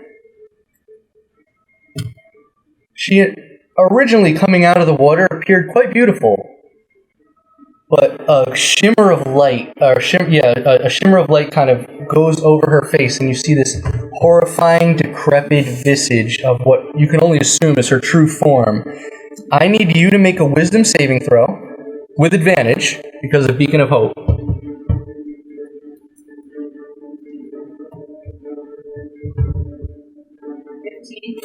15 total? Yeah. This vision of her true form is so horrifying that you are frightened of her. Oh man. Like large water. Yeah. Pretty much. No, that's petrified. That's the wrong condition.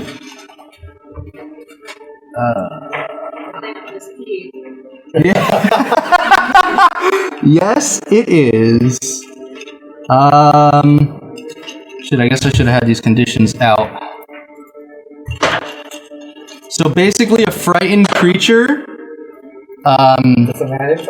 You have disadvantage on attacks while you're in line of sight, and you can't move closer to the creature. And if I'm not mistaken, you get to make this saving throw at the end of your turn.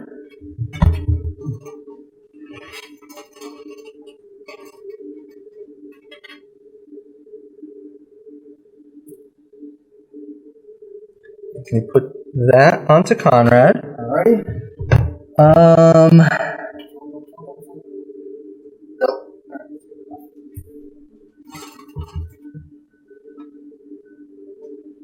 Nope, you're just frightened for a minute. So you can attack, but the attack is at disadvantage. So that means I roll twice and pick the lower? Interesting point. If you wanted to use your oath bow, sworn enemy, it would cancel it out and make it one straight roll. And then if you hit, you deal all that extra damage, so... I guess I'll save it for, right? To get out of frame? Not for her ability. Not for ability, okay. Yeah, I will use that as well. Okay. So you utter the words in Elvish, "Swift defeat to my enemies," as you knock back the bow, and you feel the power, the divine wrath of Rainford take over you. Did you want to use your bonus action to cast Hunter's Mark as well? Yes. Okay, so mark that off of your character sheet. So she is now marked, and you have a straight roll on this attack.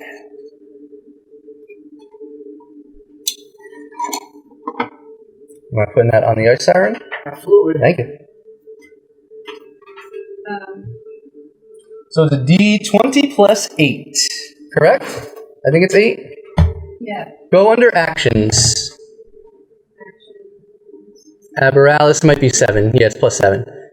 If you hit the 7, it'll just roll it for you. If you wanted to do that. I don't know. Oh, well, that's going to hit. 25 hits. So, you're going to deal 3d6 from the sworn enemy, Technically, you don't have advantage because they canceled out. So roll that, another d6 for Hunter's Mark, and a d8 plus your bow damage.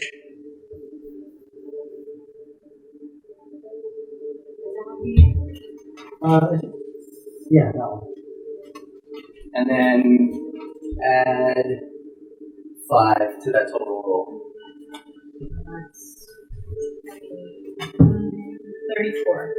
34 points of damage. Yeah. All right. Easy.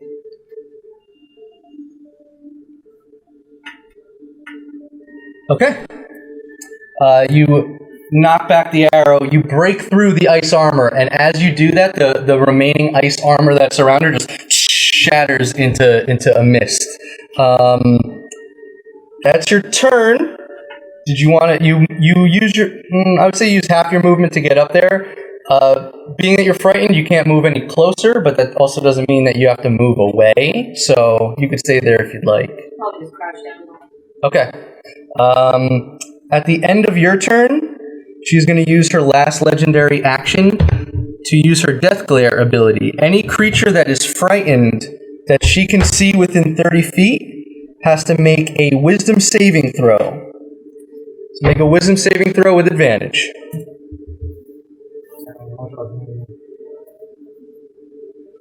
Yeah, you're just out of range.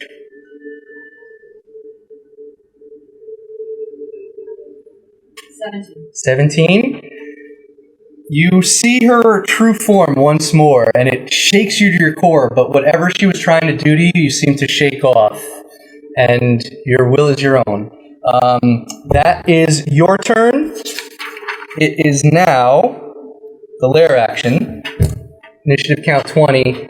The blizzard falls, and it seems like a group of undead that are coming out of these ice chunks are making their way towards the captain in his eagle form. They're not close enough to get to him at the moment, but they are slowly making their way to the captain, looking to attack him once it comes to their turn next round. Dumbass eagle's still doing that. Well, it's not his turn yet, so he can't fly out. Oh, okay. Mila is going to continue to just maintain control of the ship. She is going to... I think she's going to inspire you, Fassbender. So, next attack roll, ability check or saving throw, you can add an additional d10 to that. So, keep that in mind. That is her turn. It's Van Oss's turn. He's going to use both of his attacks. Yep, he's going to use both of his attacks to shoot the Ice Siren. It's a natural 2. That's going to miss. That's a natural 3. Jeez. So he takes 2 shots with the pepper box to no avail. It just glances off of the ice that's encasing her. That's Van Oss's turn. I need everyone to make an additional wisdom saving throw. 26.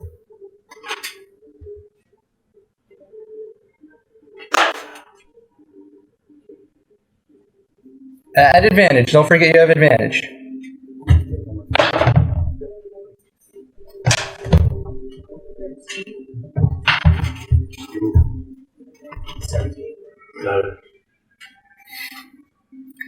Everyone but Trios succeeds. I gotta roll for the crew real quick, but as 2 more harpies come flying into the view space, actually for the You're right, you fucking release it right now. for sake of the battle cam, I'm gonna shift. Damn, I got sucked in. I'm gonna roll a d4. 1 to 2, you're following this one. 1 to 2, you're following 2 to 4, 3 to 4, you're following that one. It's a 1. So on your turn, you have to move closer to that one. Okay. All right. And he's not within the silence sphere, alright? Okay, where's the sound for? Here. Right there. So it's literally I jumped out of it. It's literally Mila and Meryl. You guys cast silence and then all don't ditch the sphere. Morgana, actually, yeah. Let me make these wisdom saving throws real quick for everyone.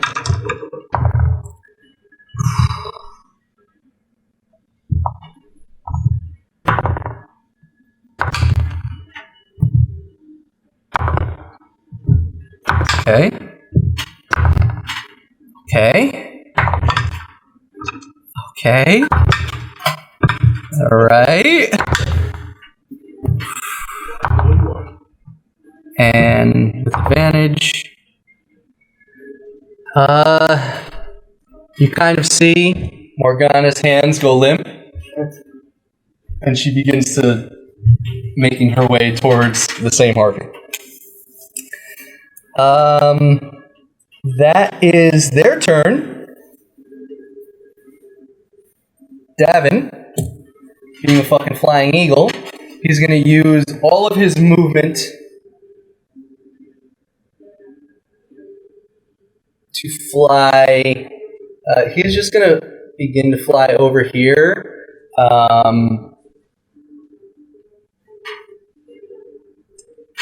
Yeah, you know what? He's actually gonna fly onto the deck of the ship. He's much better suited as a half-elf, so he's going to look to Druzia to drop the spell. I mean, Dunkirk to drop the spell. That is his turn, Regulus. You're up. Alright, how do I break Trios and Morgana's trance? Is there a way, or? You can try several things if you think it'll work. It really depends. I mean, you can only assume killing the harpy will do it, but you don't know if doing anything to them will do it. And you can also try to maybe grapple them or something like that, but you're not sure. Junie, you're walking towards that one, right? Yeah, so I'm walking. Morgana is beginning to lean towards that direction as well. How far is she from the edge? Would you say roughly 30 feet? Less. That's her full movement, right? Junie's next. Technically, they're both gonna use their action to dash. Okay. So he's gonna move 100 feet closer, and she's gonna move 60 feet closer.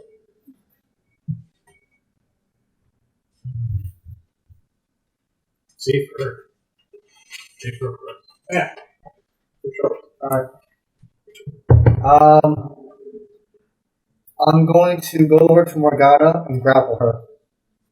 Okay, make an athletics check. Okay. That's how you build bonds.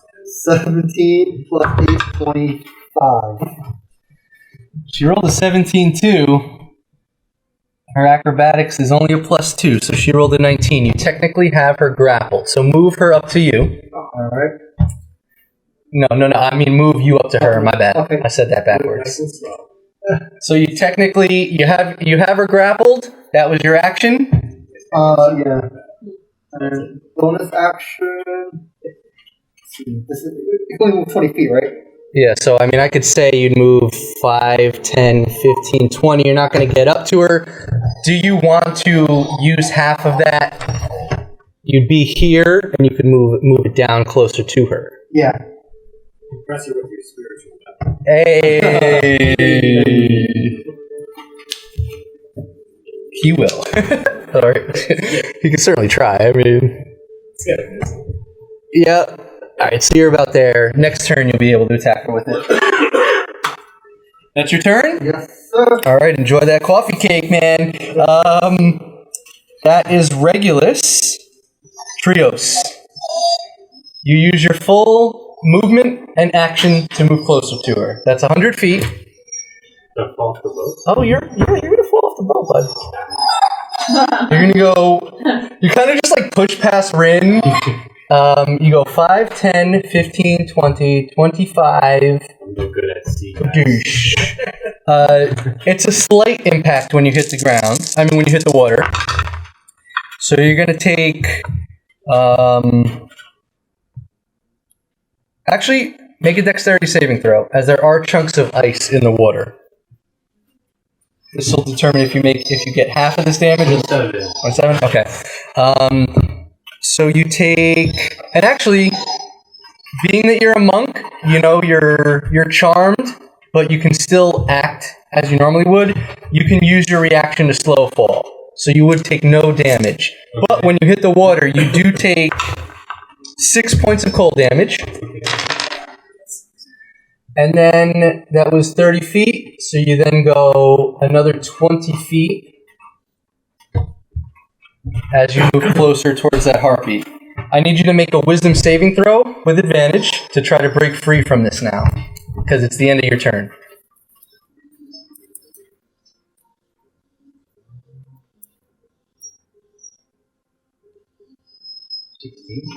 16 is going to do it. So you come to, and you're armorless, in the water, freezing at this point, and you see this harpy, ugly, putrid-looking, flying above you, but your will is your own now. And you're now immune to that harpy's charm effect. So that's your turn. Merrill is going to flip and shoot twice with his longbow. It's going to hit. And that's going to hit.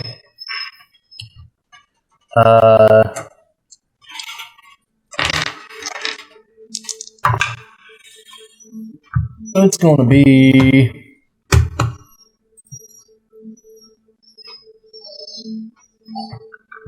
12 points of damage to this harpy.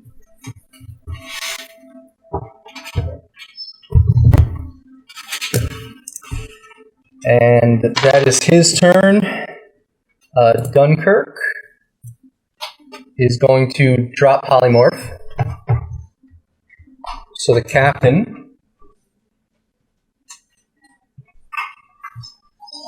is now back to his normal self. And he is going to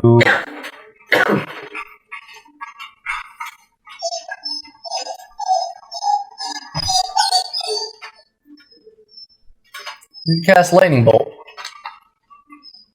See, he has this wand with various gems, and they kind of seem to be like hanging off of the end of the wand. And as he mutters this incantation, one of them kind of straightens out and fires this lightning bolt at the Ice Siren. She's going to make a dex save.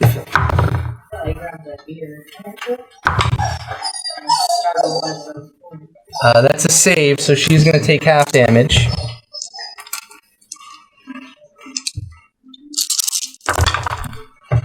It's pretty good. 6, 10, 20, 7, 27 halved, 13.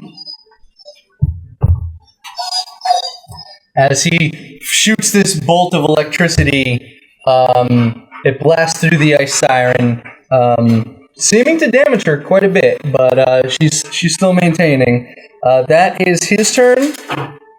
Gallandale is now going to go. He is going to fire the ballista at the 1. That's going to hit. And wow, I rolled an 8, an 8, and a 9. You watch as this ballista bolt just goes shooting through, and it actually pierces through the harpy, and she drops into the water right before you trios.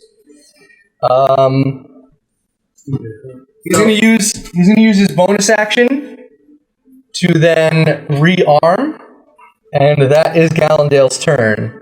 Rin is up. She is going to maintain concentration on Beacon of Hope. How's everyone's health at? Good. Yeah? Why are you going to do something? Yeah. Rin is going to attack you guys.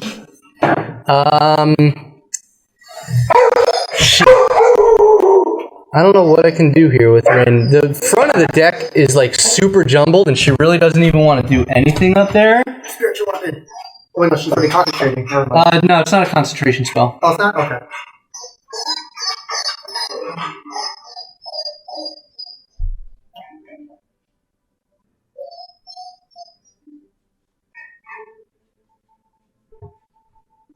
Yeah, fuck it. Might as well. She didn't cast spiritual weapon. What's the range on spiritual weapon? Help me out here. Let's see. 60. 60.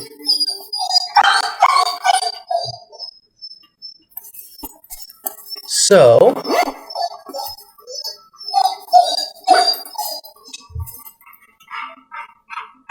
trade this out. Oh.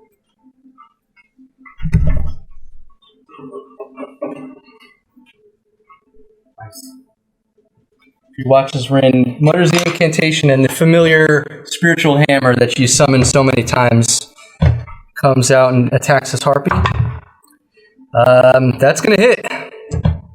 So it's 1d8. And that is 7 points of damage. That is Rin's turn. It is now the Ice Siren's turn. She gets all her legendary actions back. And she is going...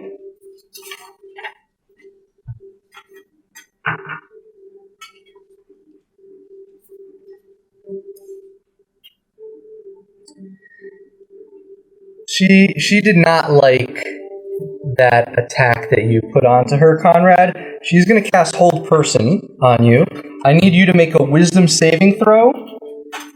+3. She's right next to me. +3 with advantage. So I see you roll a 6. Oh man, you rolled a 6 and a 7. Add the 3. You're paralyzed.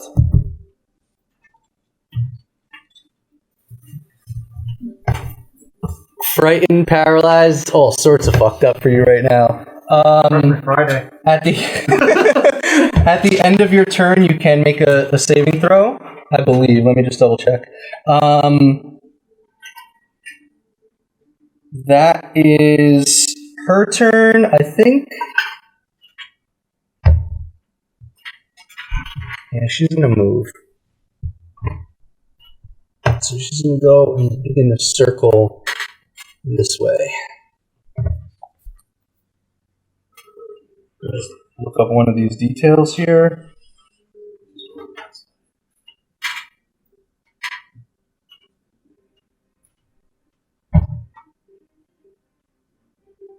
Yep, at the end of each of your turns, you can attempt to break free from it. So, currently you're paralyzed. You feel your body lock up, horrified by her visage, and you can't move currently. That is the Ice Siren's turn. It's now Druzha's turn. She is going. She attempted to charm. Didn't work.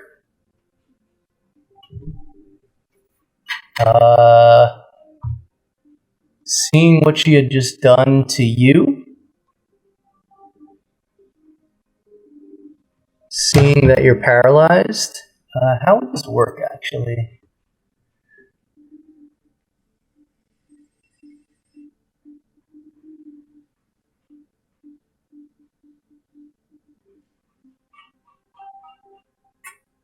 Yep. Actually, I need to make one thing here. Alright. She mutters an incantation. Actually, she needs to touch you. Yep. Alright, so she will do that. She kind of runs up to you, reaches over Morgana's shoulder, touches you, and casts Freedom of Movement. So you're no longer paralyzed. Difficult terrain does not affect you. And if you're grappled or restrained, you can use 5 feet of your movement to break free from that. So that is Druzha's turn. Rin can also cast that spell, but Death Ward's a little bit more important. Fazbender, you're up. Range 90 feet. Let's go for it again. You're going for Melf's Acid? Fuck it. Do it. Alright, yeah. So you walk up to the deck. Yep. You pull the snake bladder out once more, notch it back. Make your attack roll. Come on. Damn, if I'd known that, I would have cast Guiding Bolt on her with Rin. It's alright. Rin's got a reaction. She might do something just to make you feel good. You got it, yeah? What, Should be like a +6 or a +8. Should be next to the spell. That's +6. 23. Oh. Sorry, gotta retcon this. At the start of your turn, are you looking at her to aim this? Face. Am I looking at her to aim this? Close your eyes. I mean, You wouldn't know. yeah, I exactly. need you to make a wisdom saving throw at disadvantage. Some saving throw. +3, right? No, at advantage. My bad. At advantage. And add a +3 because you're close to Regulus. Advantage. 23. You see the same image that Conrad saw, this horrifying visage, just shimmer in the light, and your will is too strong and you stave it off. You get the sense, and you can tell the rest of your allies at this point, if you want to, at the beginning of your turn, you can avert your gaze, but it would be disadvantage on attack rolls against her. Yeah. Okay. You have to be within, and you're within 30 feet of her, so, but yeah. So you go ahead and make your attack roll. What'd you roll? What was the initial roll? My bad, I interrupted you. It's 17 without guidance even. Well, you can't guide yourself, Yeah, but so, that hits. okay. Yeah, 5d4. You cast it at another 3rd level? I did. Alright, so 5d4.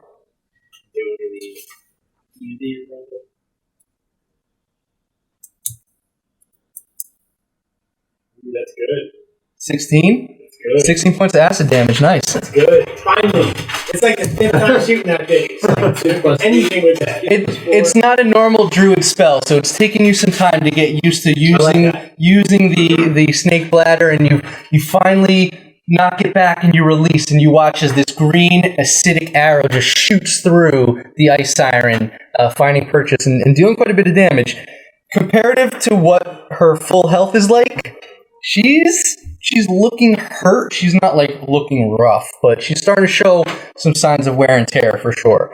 Nickelodeon's You still have like 20 feet of movement. You didn't move very far. I'm gonna do my safe movement. I'm gonna try to jump myself back. And do you want to call out to your friends about looking at her? She's not ugly. Yeah. What do you say? Avert your gaze. Avert your gaze. You can, There's hand gestures too. Yeah. Oh yeah, because we're the people in silence. All right. Yeah. At the end of your turn, she is going to use a legendary action to cast another spell.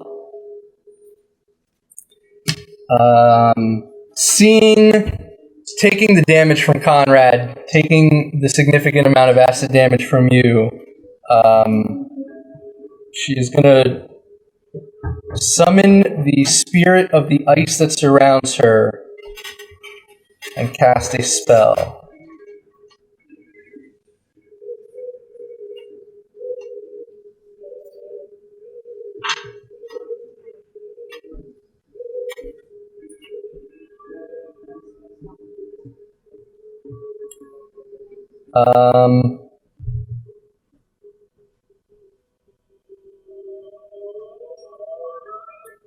So you watch as this swirling, I guess you could call it a whirlwind of just ice shards and icy cold wind just begins to surround her. You've seen a similar flavor of this spell when you were battling the Archmage Rizal, except he was harnessing the power of wind. This is Investiture of Ice. Yep. So that's her legendary action. That's the end of your turn. Morgana is up. She's going to try to break free from your grapple. I need you to roll another athletics check. 23. All right. For the sake of this, because she's grappled, it's not like she's restrained, so her movement isn't dropped to 0. Okay. So she's going to drag you half of her movement. Okay. All right? Which would be 60 feet with the dash, although she used her action to try to break free from the grapple. So, Who just did this? Morgana, he had Morgana grappled. I think you might have been in the bathroom. Okay. Even with parking back, She was walking off. go on trans. Oh, good call. Never mind. She wakes up. She's like, "Get your fucking hands off of me!" In your life. As she comes to, can you? No. She's gonna walk over to that side of the deck of the ship, and she's gonna proceed to throw another third level fireball. You're welcome. Okay. That's a 5th level spell. So the Ice Siren needs to make a dex save. It's a natural 19. Yep. So she succeeds. Still gonna take damage.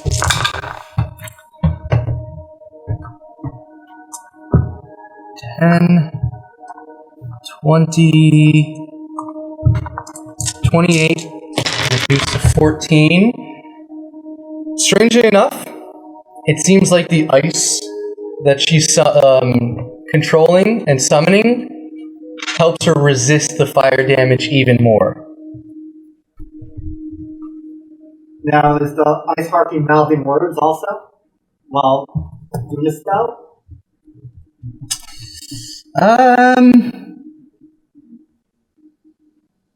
She did when she initially cast it. Yes, but the incantation is done at this point. Okay. And does this spell also involve like some type of movement with her hands or arms? It's done. It's done. Okay. Yeah. Upon casting, that's all complete. That's Morgana's turn. Barlow is up. Barlow, being the idiot that he is, doesn't really get the idea to avert his gaze, and he's gonna look at her. Luckily, it's an advantage. It's not gonna do it though. He is also frightened.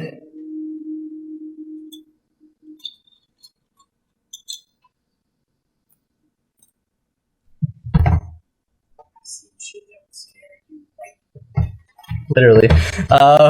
He's gonna make this attack at disadvantage now. And that is gonna miss. So the ballista shoots off right above her head. That is his turn. Conrad, you're up. Still frightened, no longer paralyzed from what Druzia did to you. What was your question? How long am I going to be frightened for? I know it's a minute.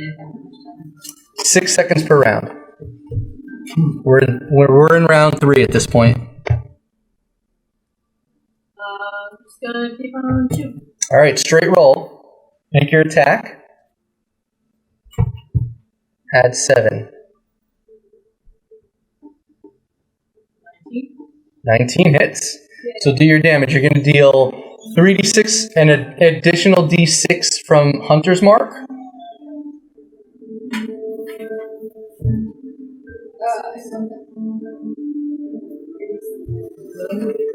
4d6 and a d8 plus 5. Sworn enemy. If he had advantage on this attack, it would be 7. 8. 24. 24 damage?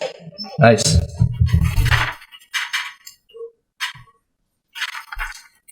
Ice Siren's starting to look kind of hurt. And she's beginning to look around and see maybe she underestimated this attack here.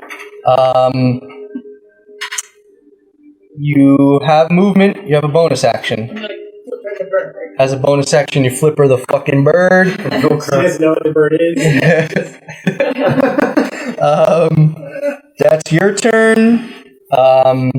These ice zombies are just clamoring at whatever life, and actually, you have 2 ice zombies surrounding you currently. Okay. So they're going to make their attacks. They rolled a 9 and a 7, so they miss. Nice. You're good to go. Mila is going to continue to steer the ship.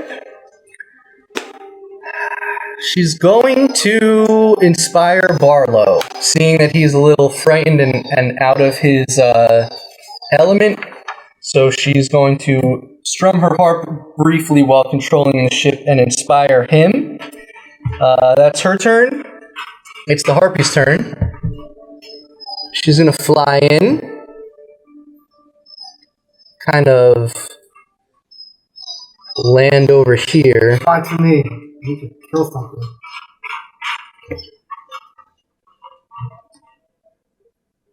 And she's going to attack Barlow.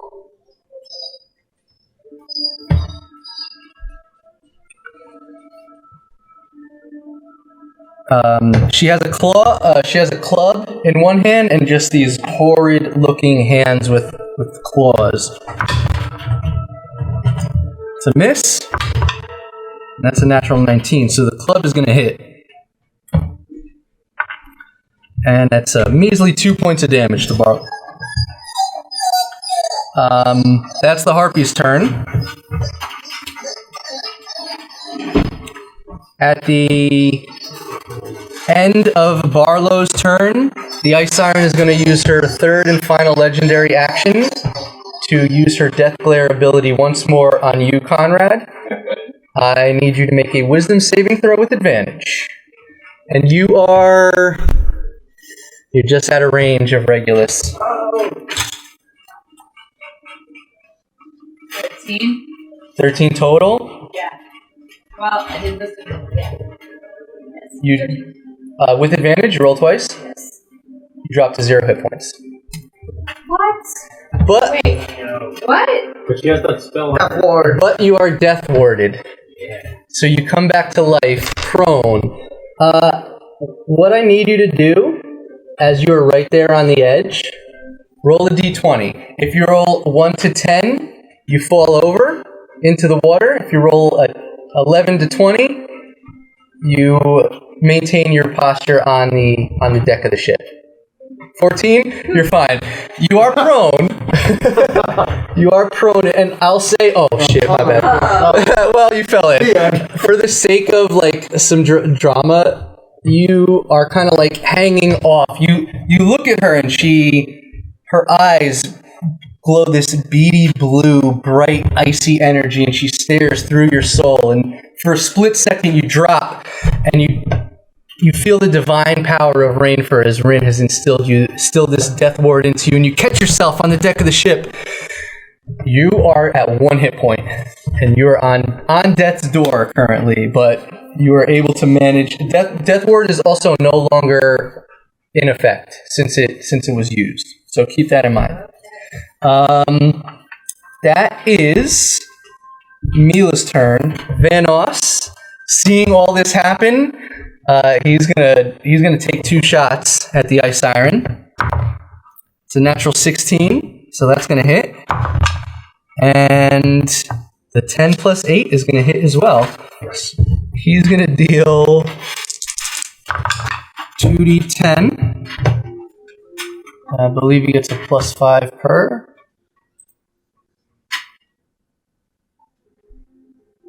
Plus 3 per. So, actually no, plus 5 per. This Ice Siren is looking rough. With those 2 shots, actually, I need to take one of those shots back because he would have needed to use his action to reload. So he took 1 shot, and he uses his second attack to reload. Actually, wait. No, he's not a gunslinger, he's a fighter. Take that back. She's healthy then. She's back to 100% hit points. No, running out of his ammo, he's going to put the pepper box away, and he's going to take this long rifle that he has slung over his back, and he's going to take 1 shot with that. So instead of dealing the regular 2d10, I'm just going to be 2d12 plus 5. I'll count one of those as a hit. It's a 6 and a 1, 11 points of damage, but still, after that, she is looking pretty rough. He's now out of ammo, and he's got to use his next action to reload one of his guns. That is Van Oss's turn. Davin is up. He's kind of like out of sorts. Not really much he can do, so he's going to run back his full action and dash because he is a rogue. And he's going to, you see him, he's like, he starts to say something to Mila, but neither of them can hear something. She gets the idea, though. He's going to man the ship. She's going to handle her business. Regulus, you're up. Alright, You watch as the Ice Siren's taking quite a bit of damage. You just watched as your friend Conrad dropped briefly and looked like he was about to die right before your eyes. yeah. And he's looking weak, jelly-legged, and he's just hunched over the deck of the ship. How's Trio's doing right now? All right. You don't see him. Okay. I don't see him. So I'm gonna assume he's okay. Yeah. Alright, You're up next. Which I don't know I'm what the fuck debating they're gonna if I should do, do, but... hold person on the Ice Harpy, either deal damage on Ice Harpy, or heal Conrad. Heal, alrighty. You're gonna walk up to Conrad, Walk to Conrad, lay on hands. lay our hands on his back. How many hit points? Give him 20. Alright, Conrad, you heal 20 hit points. So you're now at 21. Thanks to Regulus's divine energy imbued from his god Horror. Bonus action? I'm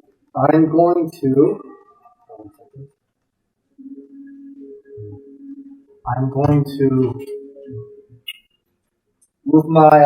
You can get it there. Okay. 5, 10, 15, 20. Yeah, you can get it there for the attack. 18. That's gonna hit. Alright. If you get a how do you want to do this, actually, I don't think you can with your max damage. Right? It's just a D8, right? You don't add anything to it. 7. 7 points of damage? Yeah. Good! She's still up, though. She is looking like she is on death's door. That's your turn. Trios, you're up. You are surrounded by 2 ice zombies. I have 50-foot rope. Okay. I want to throw it up at Gallendale. Do you have a grappling hook? I don't know if I don't have a grappling hook. All right, so do you want to hold your action to throw the rope? Because Gallendale currently is not ready. Right. Right? So you want to call out to him? Yeah. All right, what do you say? I'm going to throw you this rope. Come grab it. All right, I got you. So you're going to hold your action, throw the rope, and hope Gallendale will catch it. I love it. I love what else am I going to do? Yeah, I mean, you do have these zombies that are attacking you, but Right. that's your turn. Okay. I mean, if you wanted to use your bonus action to spend a key point to do patient defense, Okay. to kind of guard yourself from the zombies, so spend a key point, do patient defense. Merrill is up, and he's actually going to take 2 shots at the zombies around you, seeing that you're in a little bit of a bind right there. He gets a +8. That hits. Thank God the zombies don't have a lot of armor. 1 hits, 1 doesn't, unfortunately. Oh, 13 points of damage. The zombie's still up, but he's looking kind of hurt, so there's that.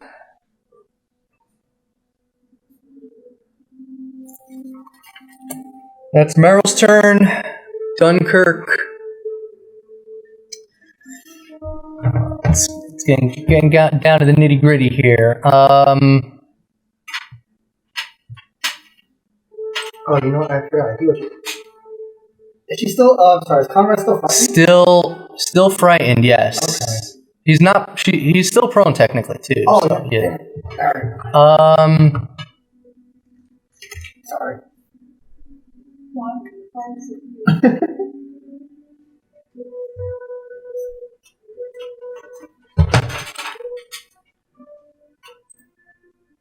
He is man, he's kind of like out of range for everything. Oh yeah, he's no longer concentrating on polymorph either.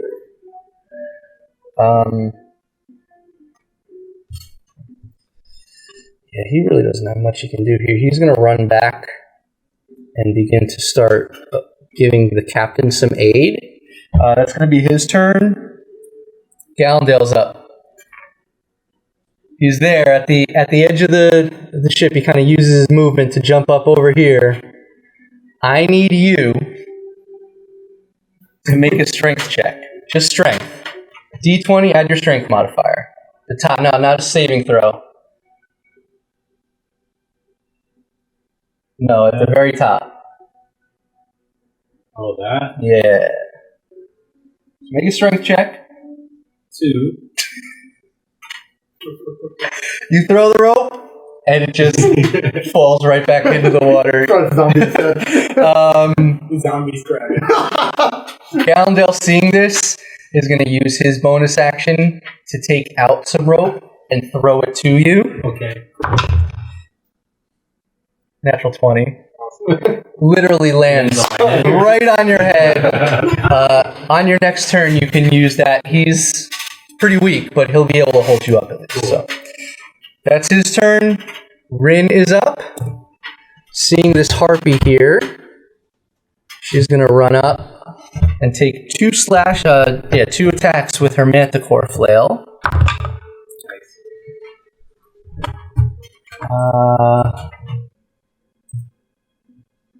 It's gonna hit. And that is gonna hit as well. So she's gonna deal 16, 26 points of damage. This harpy is looking pretty hurt. That is her turn. She used one of her War Priest abilities. And I gotta mark a charge off of this, as 2 charges actually, as 2 of the manicore spikes are sticking out of the harpy's face now. And that's Rin's turn. It's now the Ice Siren's turn. She begins to sing a song. Similar to the one that you've heard, but a little different in tone. I need everyone to make wisdom saving throws with advantage. Yeah, I have natural 20. Alright, you're good then. Okay.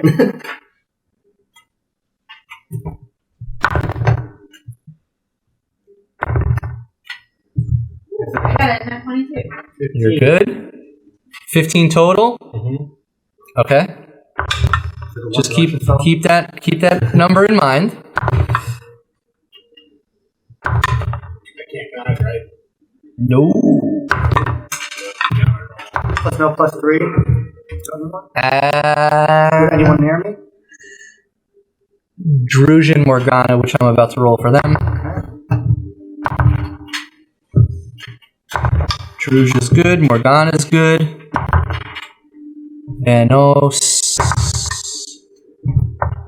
is not. So, Vanos, Trios, and Marlowe. Trios, you have this rope land on you from Gallendale. Uh-huh. You grab it, and then you hear this sound. You instantly drop it, and you feel the need to swim in that direction towards the Ice Siren. That is her turn. It's Druge's turn. She is going to, seeing Vanos, she's going to run up, and she's going to attempt to grapple him as well. That's good. All right, so she has him grappled currently. She gets the sense that he's also under her spell. Actually, hold on. Let me see if she might be able to do something about this.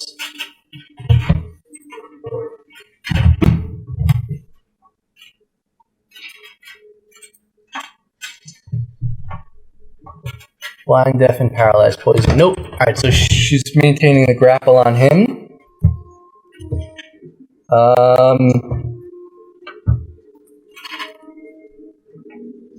At the end of her turn, the Ice Siren is going to use 2 legendary actions to cast another spell. So, Regulus, Conrad, you see this, Morgana sees this. Yeah, she's gonna cast. Pulling out the big guns, last resort here. She's looking really hurt, mind you.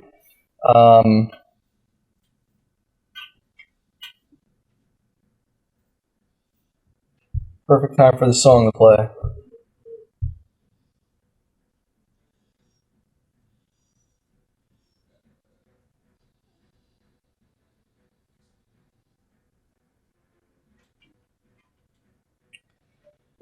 So,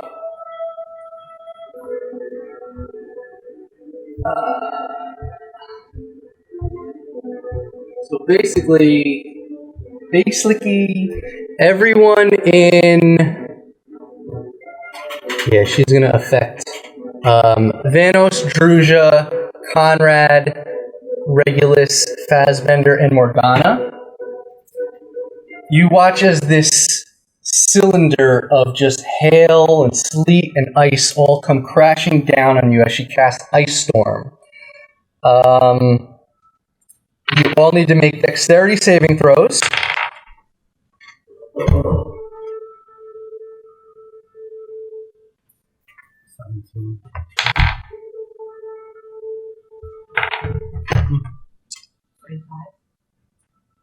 Don't forget, you have the ability evasion now. Start 19. Wait, no. Saving throws? 19, yeah. Plus 2. What'd you get? 12. Okay. I need to roll for Morgana. That's a fail with a 7. Druzha. That's a...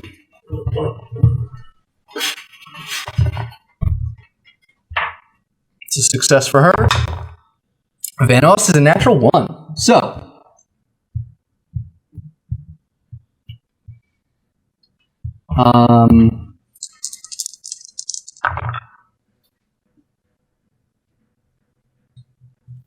That's 7. And...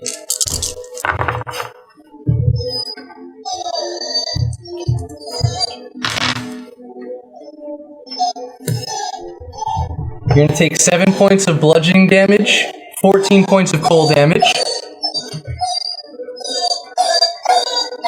You succeeded, so with evasion, you take none.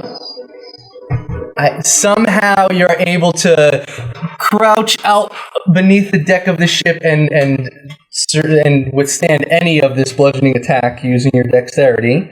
You are going to take 3 points of bludgeoning, 7 points of cold. Says nothing. Tis nothing. And the deck of the ship in that area is icy, difficult terrain. So unless you move half speed, you need to make a dexterity saving throw or fall prone. With that, she's going to use her full movement, which is not enough. She begins to go back into the water. I would say at this point, just her upper body is cresting the water from what you can see.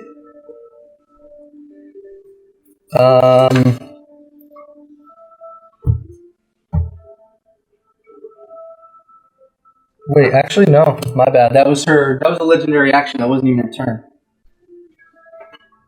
Come back. You're dead. Yeah, certain creatures have the ability to kind of break the initiative and do things if they're powerful enough. So that was Druzha, Fazbender, you're up.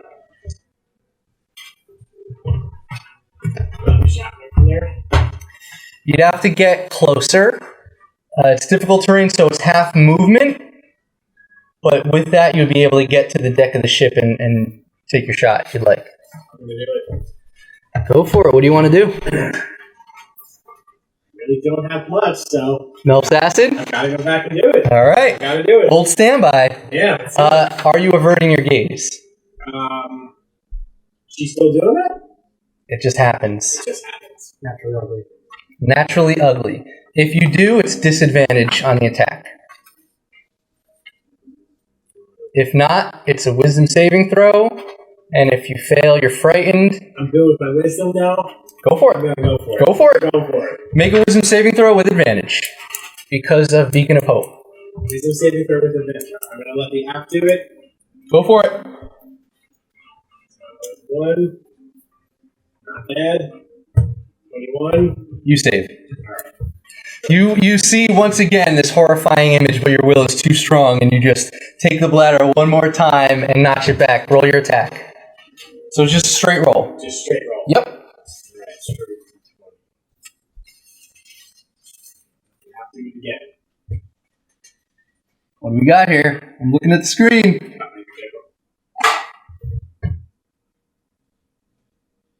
Yes! What'd you get? 19? It's gonna hit. Deal your damage. Right.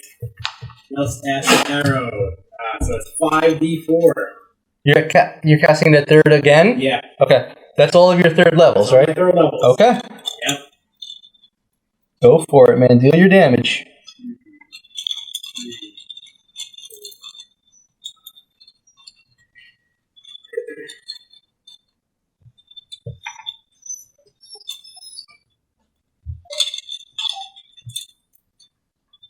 Yeah, it seems like certain devices are more responsive. Like yours takes a minute. Way slow. 17 points of damage. How do you want to do this? Yes! Yes. Right.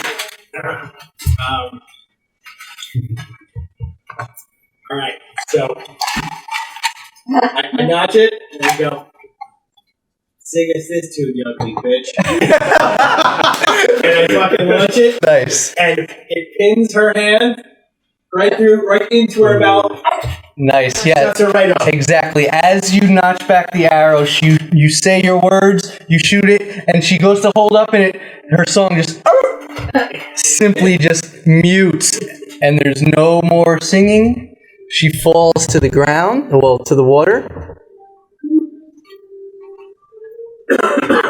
And that is the Ice Siren's life. Well done. Morgana's gonna go. She's gonna drop silence. Oh, the harpy's still alive. Yep. There is one harpy left. You can certainly try. I don't know about that though. And we've got Let's see what she can do here.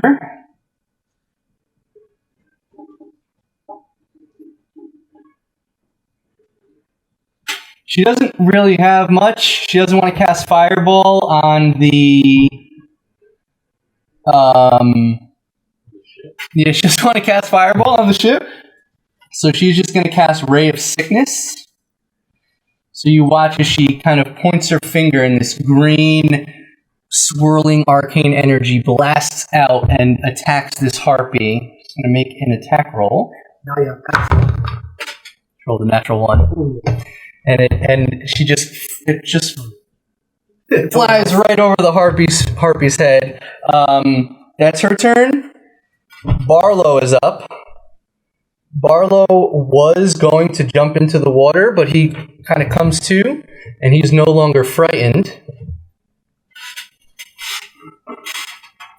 And you, Conrad, are no longer frightened. You also come to, and you're like, oh, shit, there's a rope in front of me. Barlow's going to make an attack at the harpy. It's going to hit. And with Rin right there, that's going to be some sneak attack damage.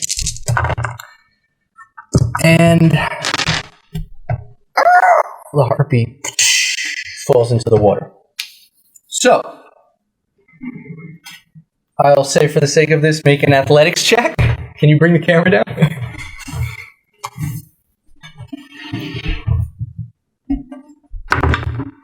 Woo-hoo.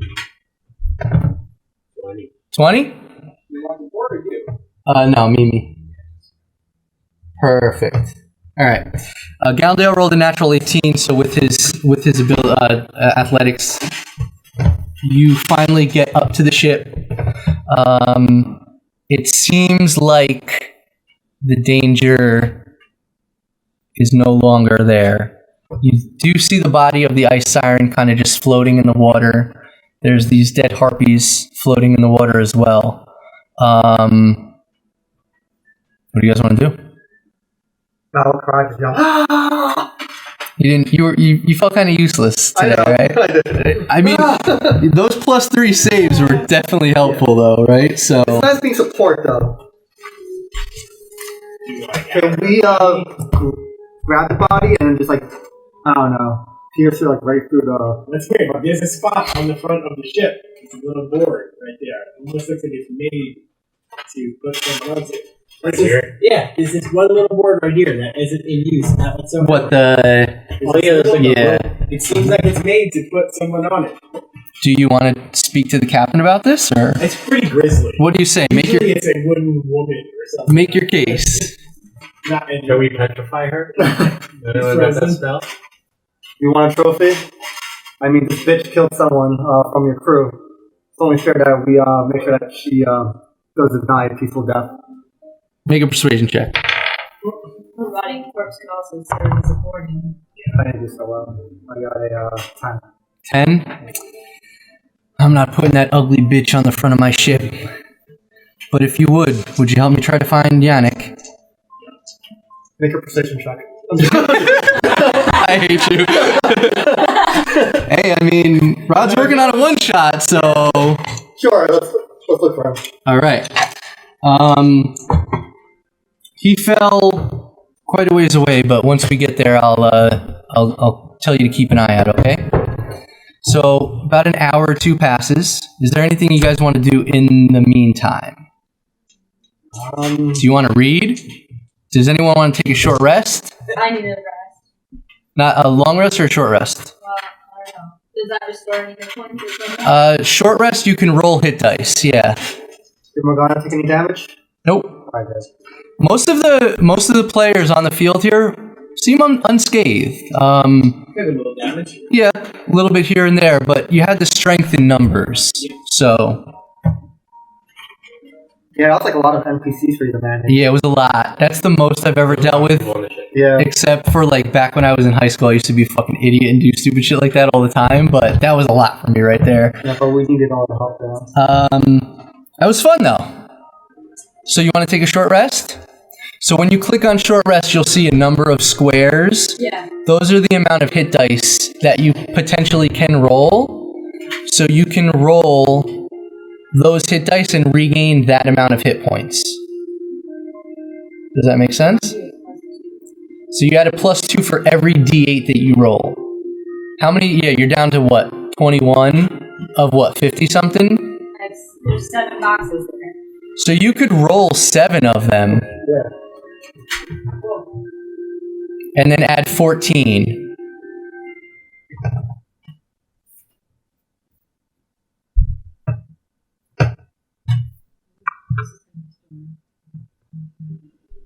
Because you rolled higher than that. Yeah. So then when you do that, just make sure you mark off all of the boxes. And then when you take short rest, hit confirm, and then it'll apply all those changes. Okay. Anything else? You want to read? Yeah, I'm gonna read until I hear them say something about, Okay. hey, we can't find them, and I'll use my, All right, good man. perception. So it's going to be about 2 hours, so we'll mark off another 2 hours. You're at 21. You're getting there. Come on, Sarah. You're getting there. Yeah. I would say that with the course of you have 27 left, and 3 1/4 day left to finish reading. So, 2 hours pass. You complete your short rest. If anyone else wants to take a short rest, you can. I'm good. Okay. At this point, the captain yells out, "This is about the relative area where we lost him, so if you could lend me your eyes." Anyone who wants to look, make a perception check.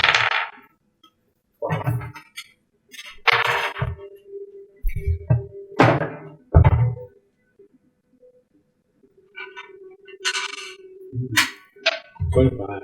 25. All right, between the two of you, you do see, and he's not completely encrusted like the other bodies that you had seen out there, who were probably long dead and long forgotten and just encased by ice. He's a chunk of ice, but he doesn't have the full block of ice surrounding him, and you see the half-elf form of Yannick, deceased, but he is there in the water. So, what do you guys want to do? Let's go grab him. How do you want to do that? I'll fly that to him. Okay. So, Conrad uses his Radiant Soul ability, and you watch as these radiant wings apparate from out of his shoulder blades. You fly down. I need you to make an athletics check to pick him up.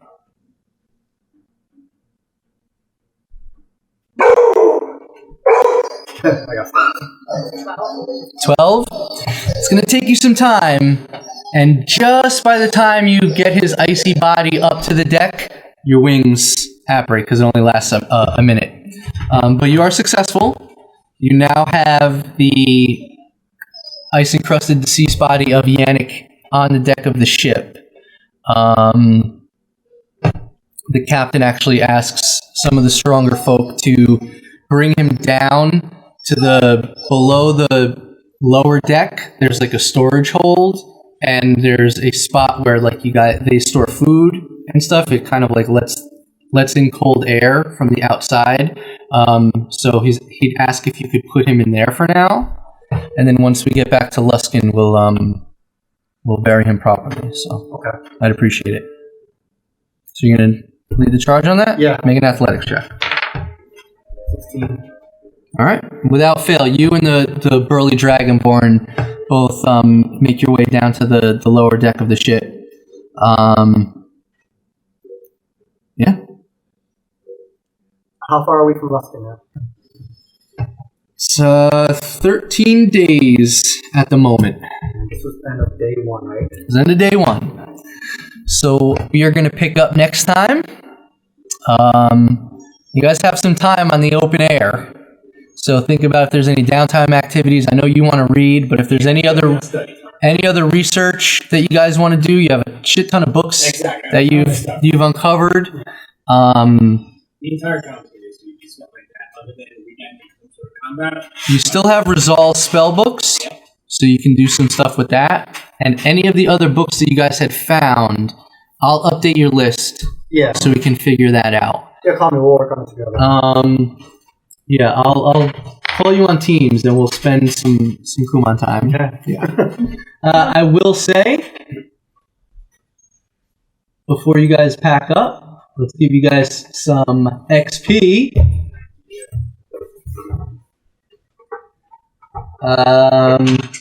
1200 XP.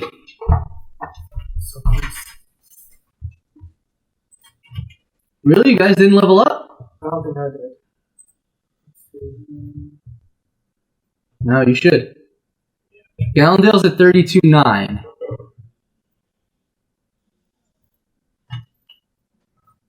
And you gained all this extra XP from all your all the extra awarded XP. You guys all leveled up, right? Yeah. All right. So while we're here, let's roll your hit dice. I'm 500 short. So. Yeah, I did the math. Okay. Add the extra 500. You definitely should be level 8.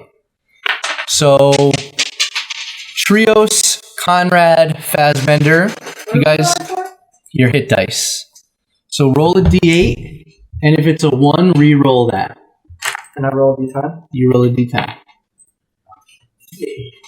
6. Not bad.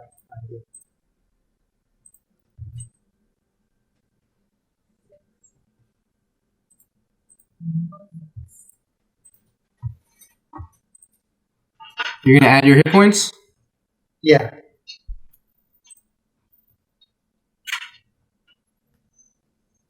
That's been rolled a 3.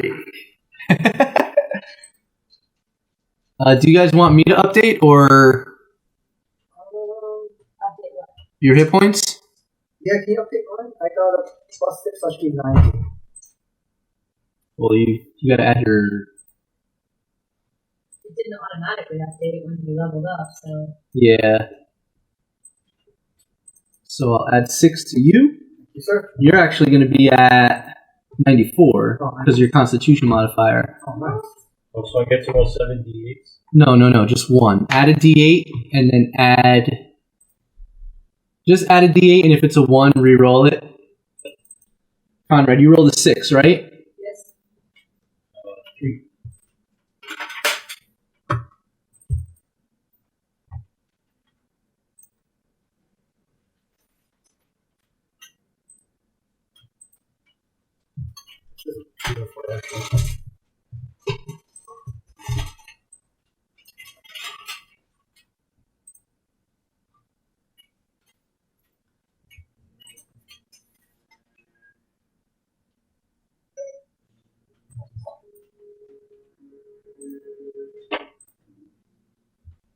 Fasman, you rolled a 3.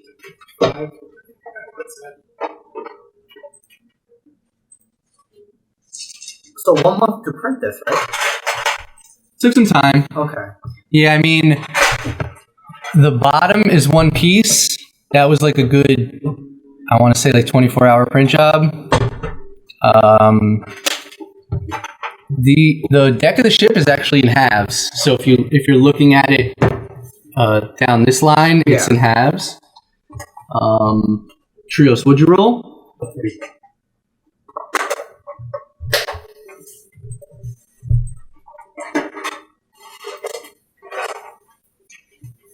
Oh, wait, I'm level 8. Do I learn anything? Let's see. Oh, level 8. You guys increase your ability scores. Or you can add a feat. I'm going to level my dex. You level up your dex? Yes. What do you think? I would suggest leveling up your dex 1 point and your charisma 1 point. Okay. I can do that right now. Alright, yeah. Right, because the charisma will give you an increase. +4, yeah. Yeah. Let's actually do this now while I got you guys here. So, I'm going to increase your dex and your charisma. Conrad. What do you want to increase? Your dexterity? That'll make your attacks better. And your stealth checks better, all that sort of shit. I was looking at the feats, but yeah, I think I'd rather do Alright. What's your dexterity currently? 16?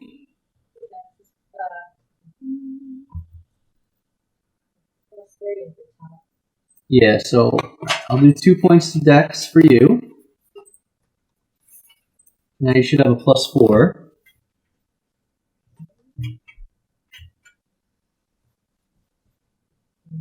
Actually, I'm going to do 1. Pick another score, because when you hit 18, it'll give you a +4. So give me one other stat. Constitution will increase your hit points. Oh, yeah. If you go by 1. Okay, yeah. So +3 it'll be? Yep, I'll go and change that right now. Trios, I remember you saying that you wanted to increase your wisdom, right? Because that's going to help your stunning strike and all of your key abilities. Okay. Right? So 1 dexterity, 1 wisdom? You can't increase your dexterity anymore. Okay. I'll take the wisdom. Even a constitution.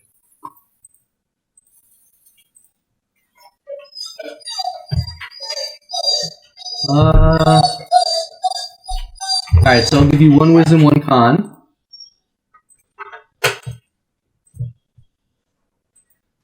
I can't wait for level 9. I learn haste.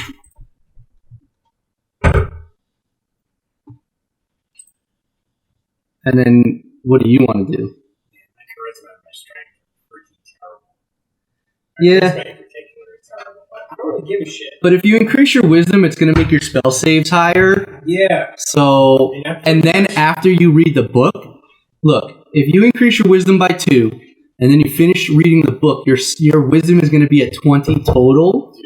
Your spell save is going to go up to 16 automatically from that. Let's do that. Alright.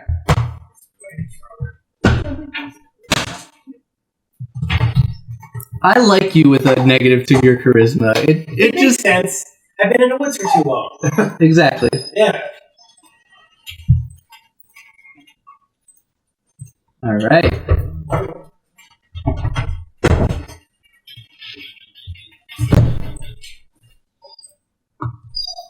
Well done, guys.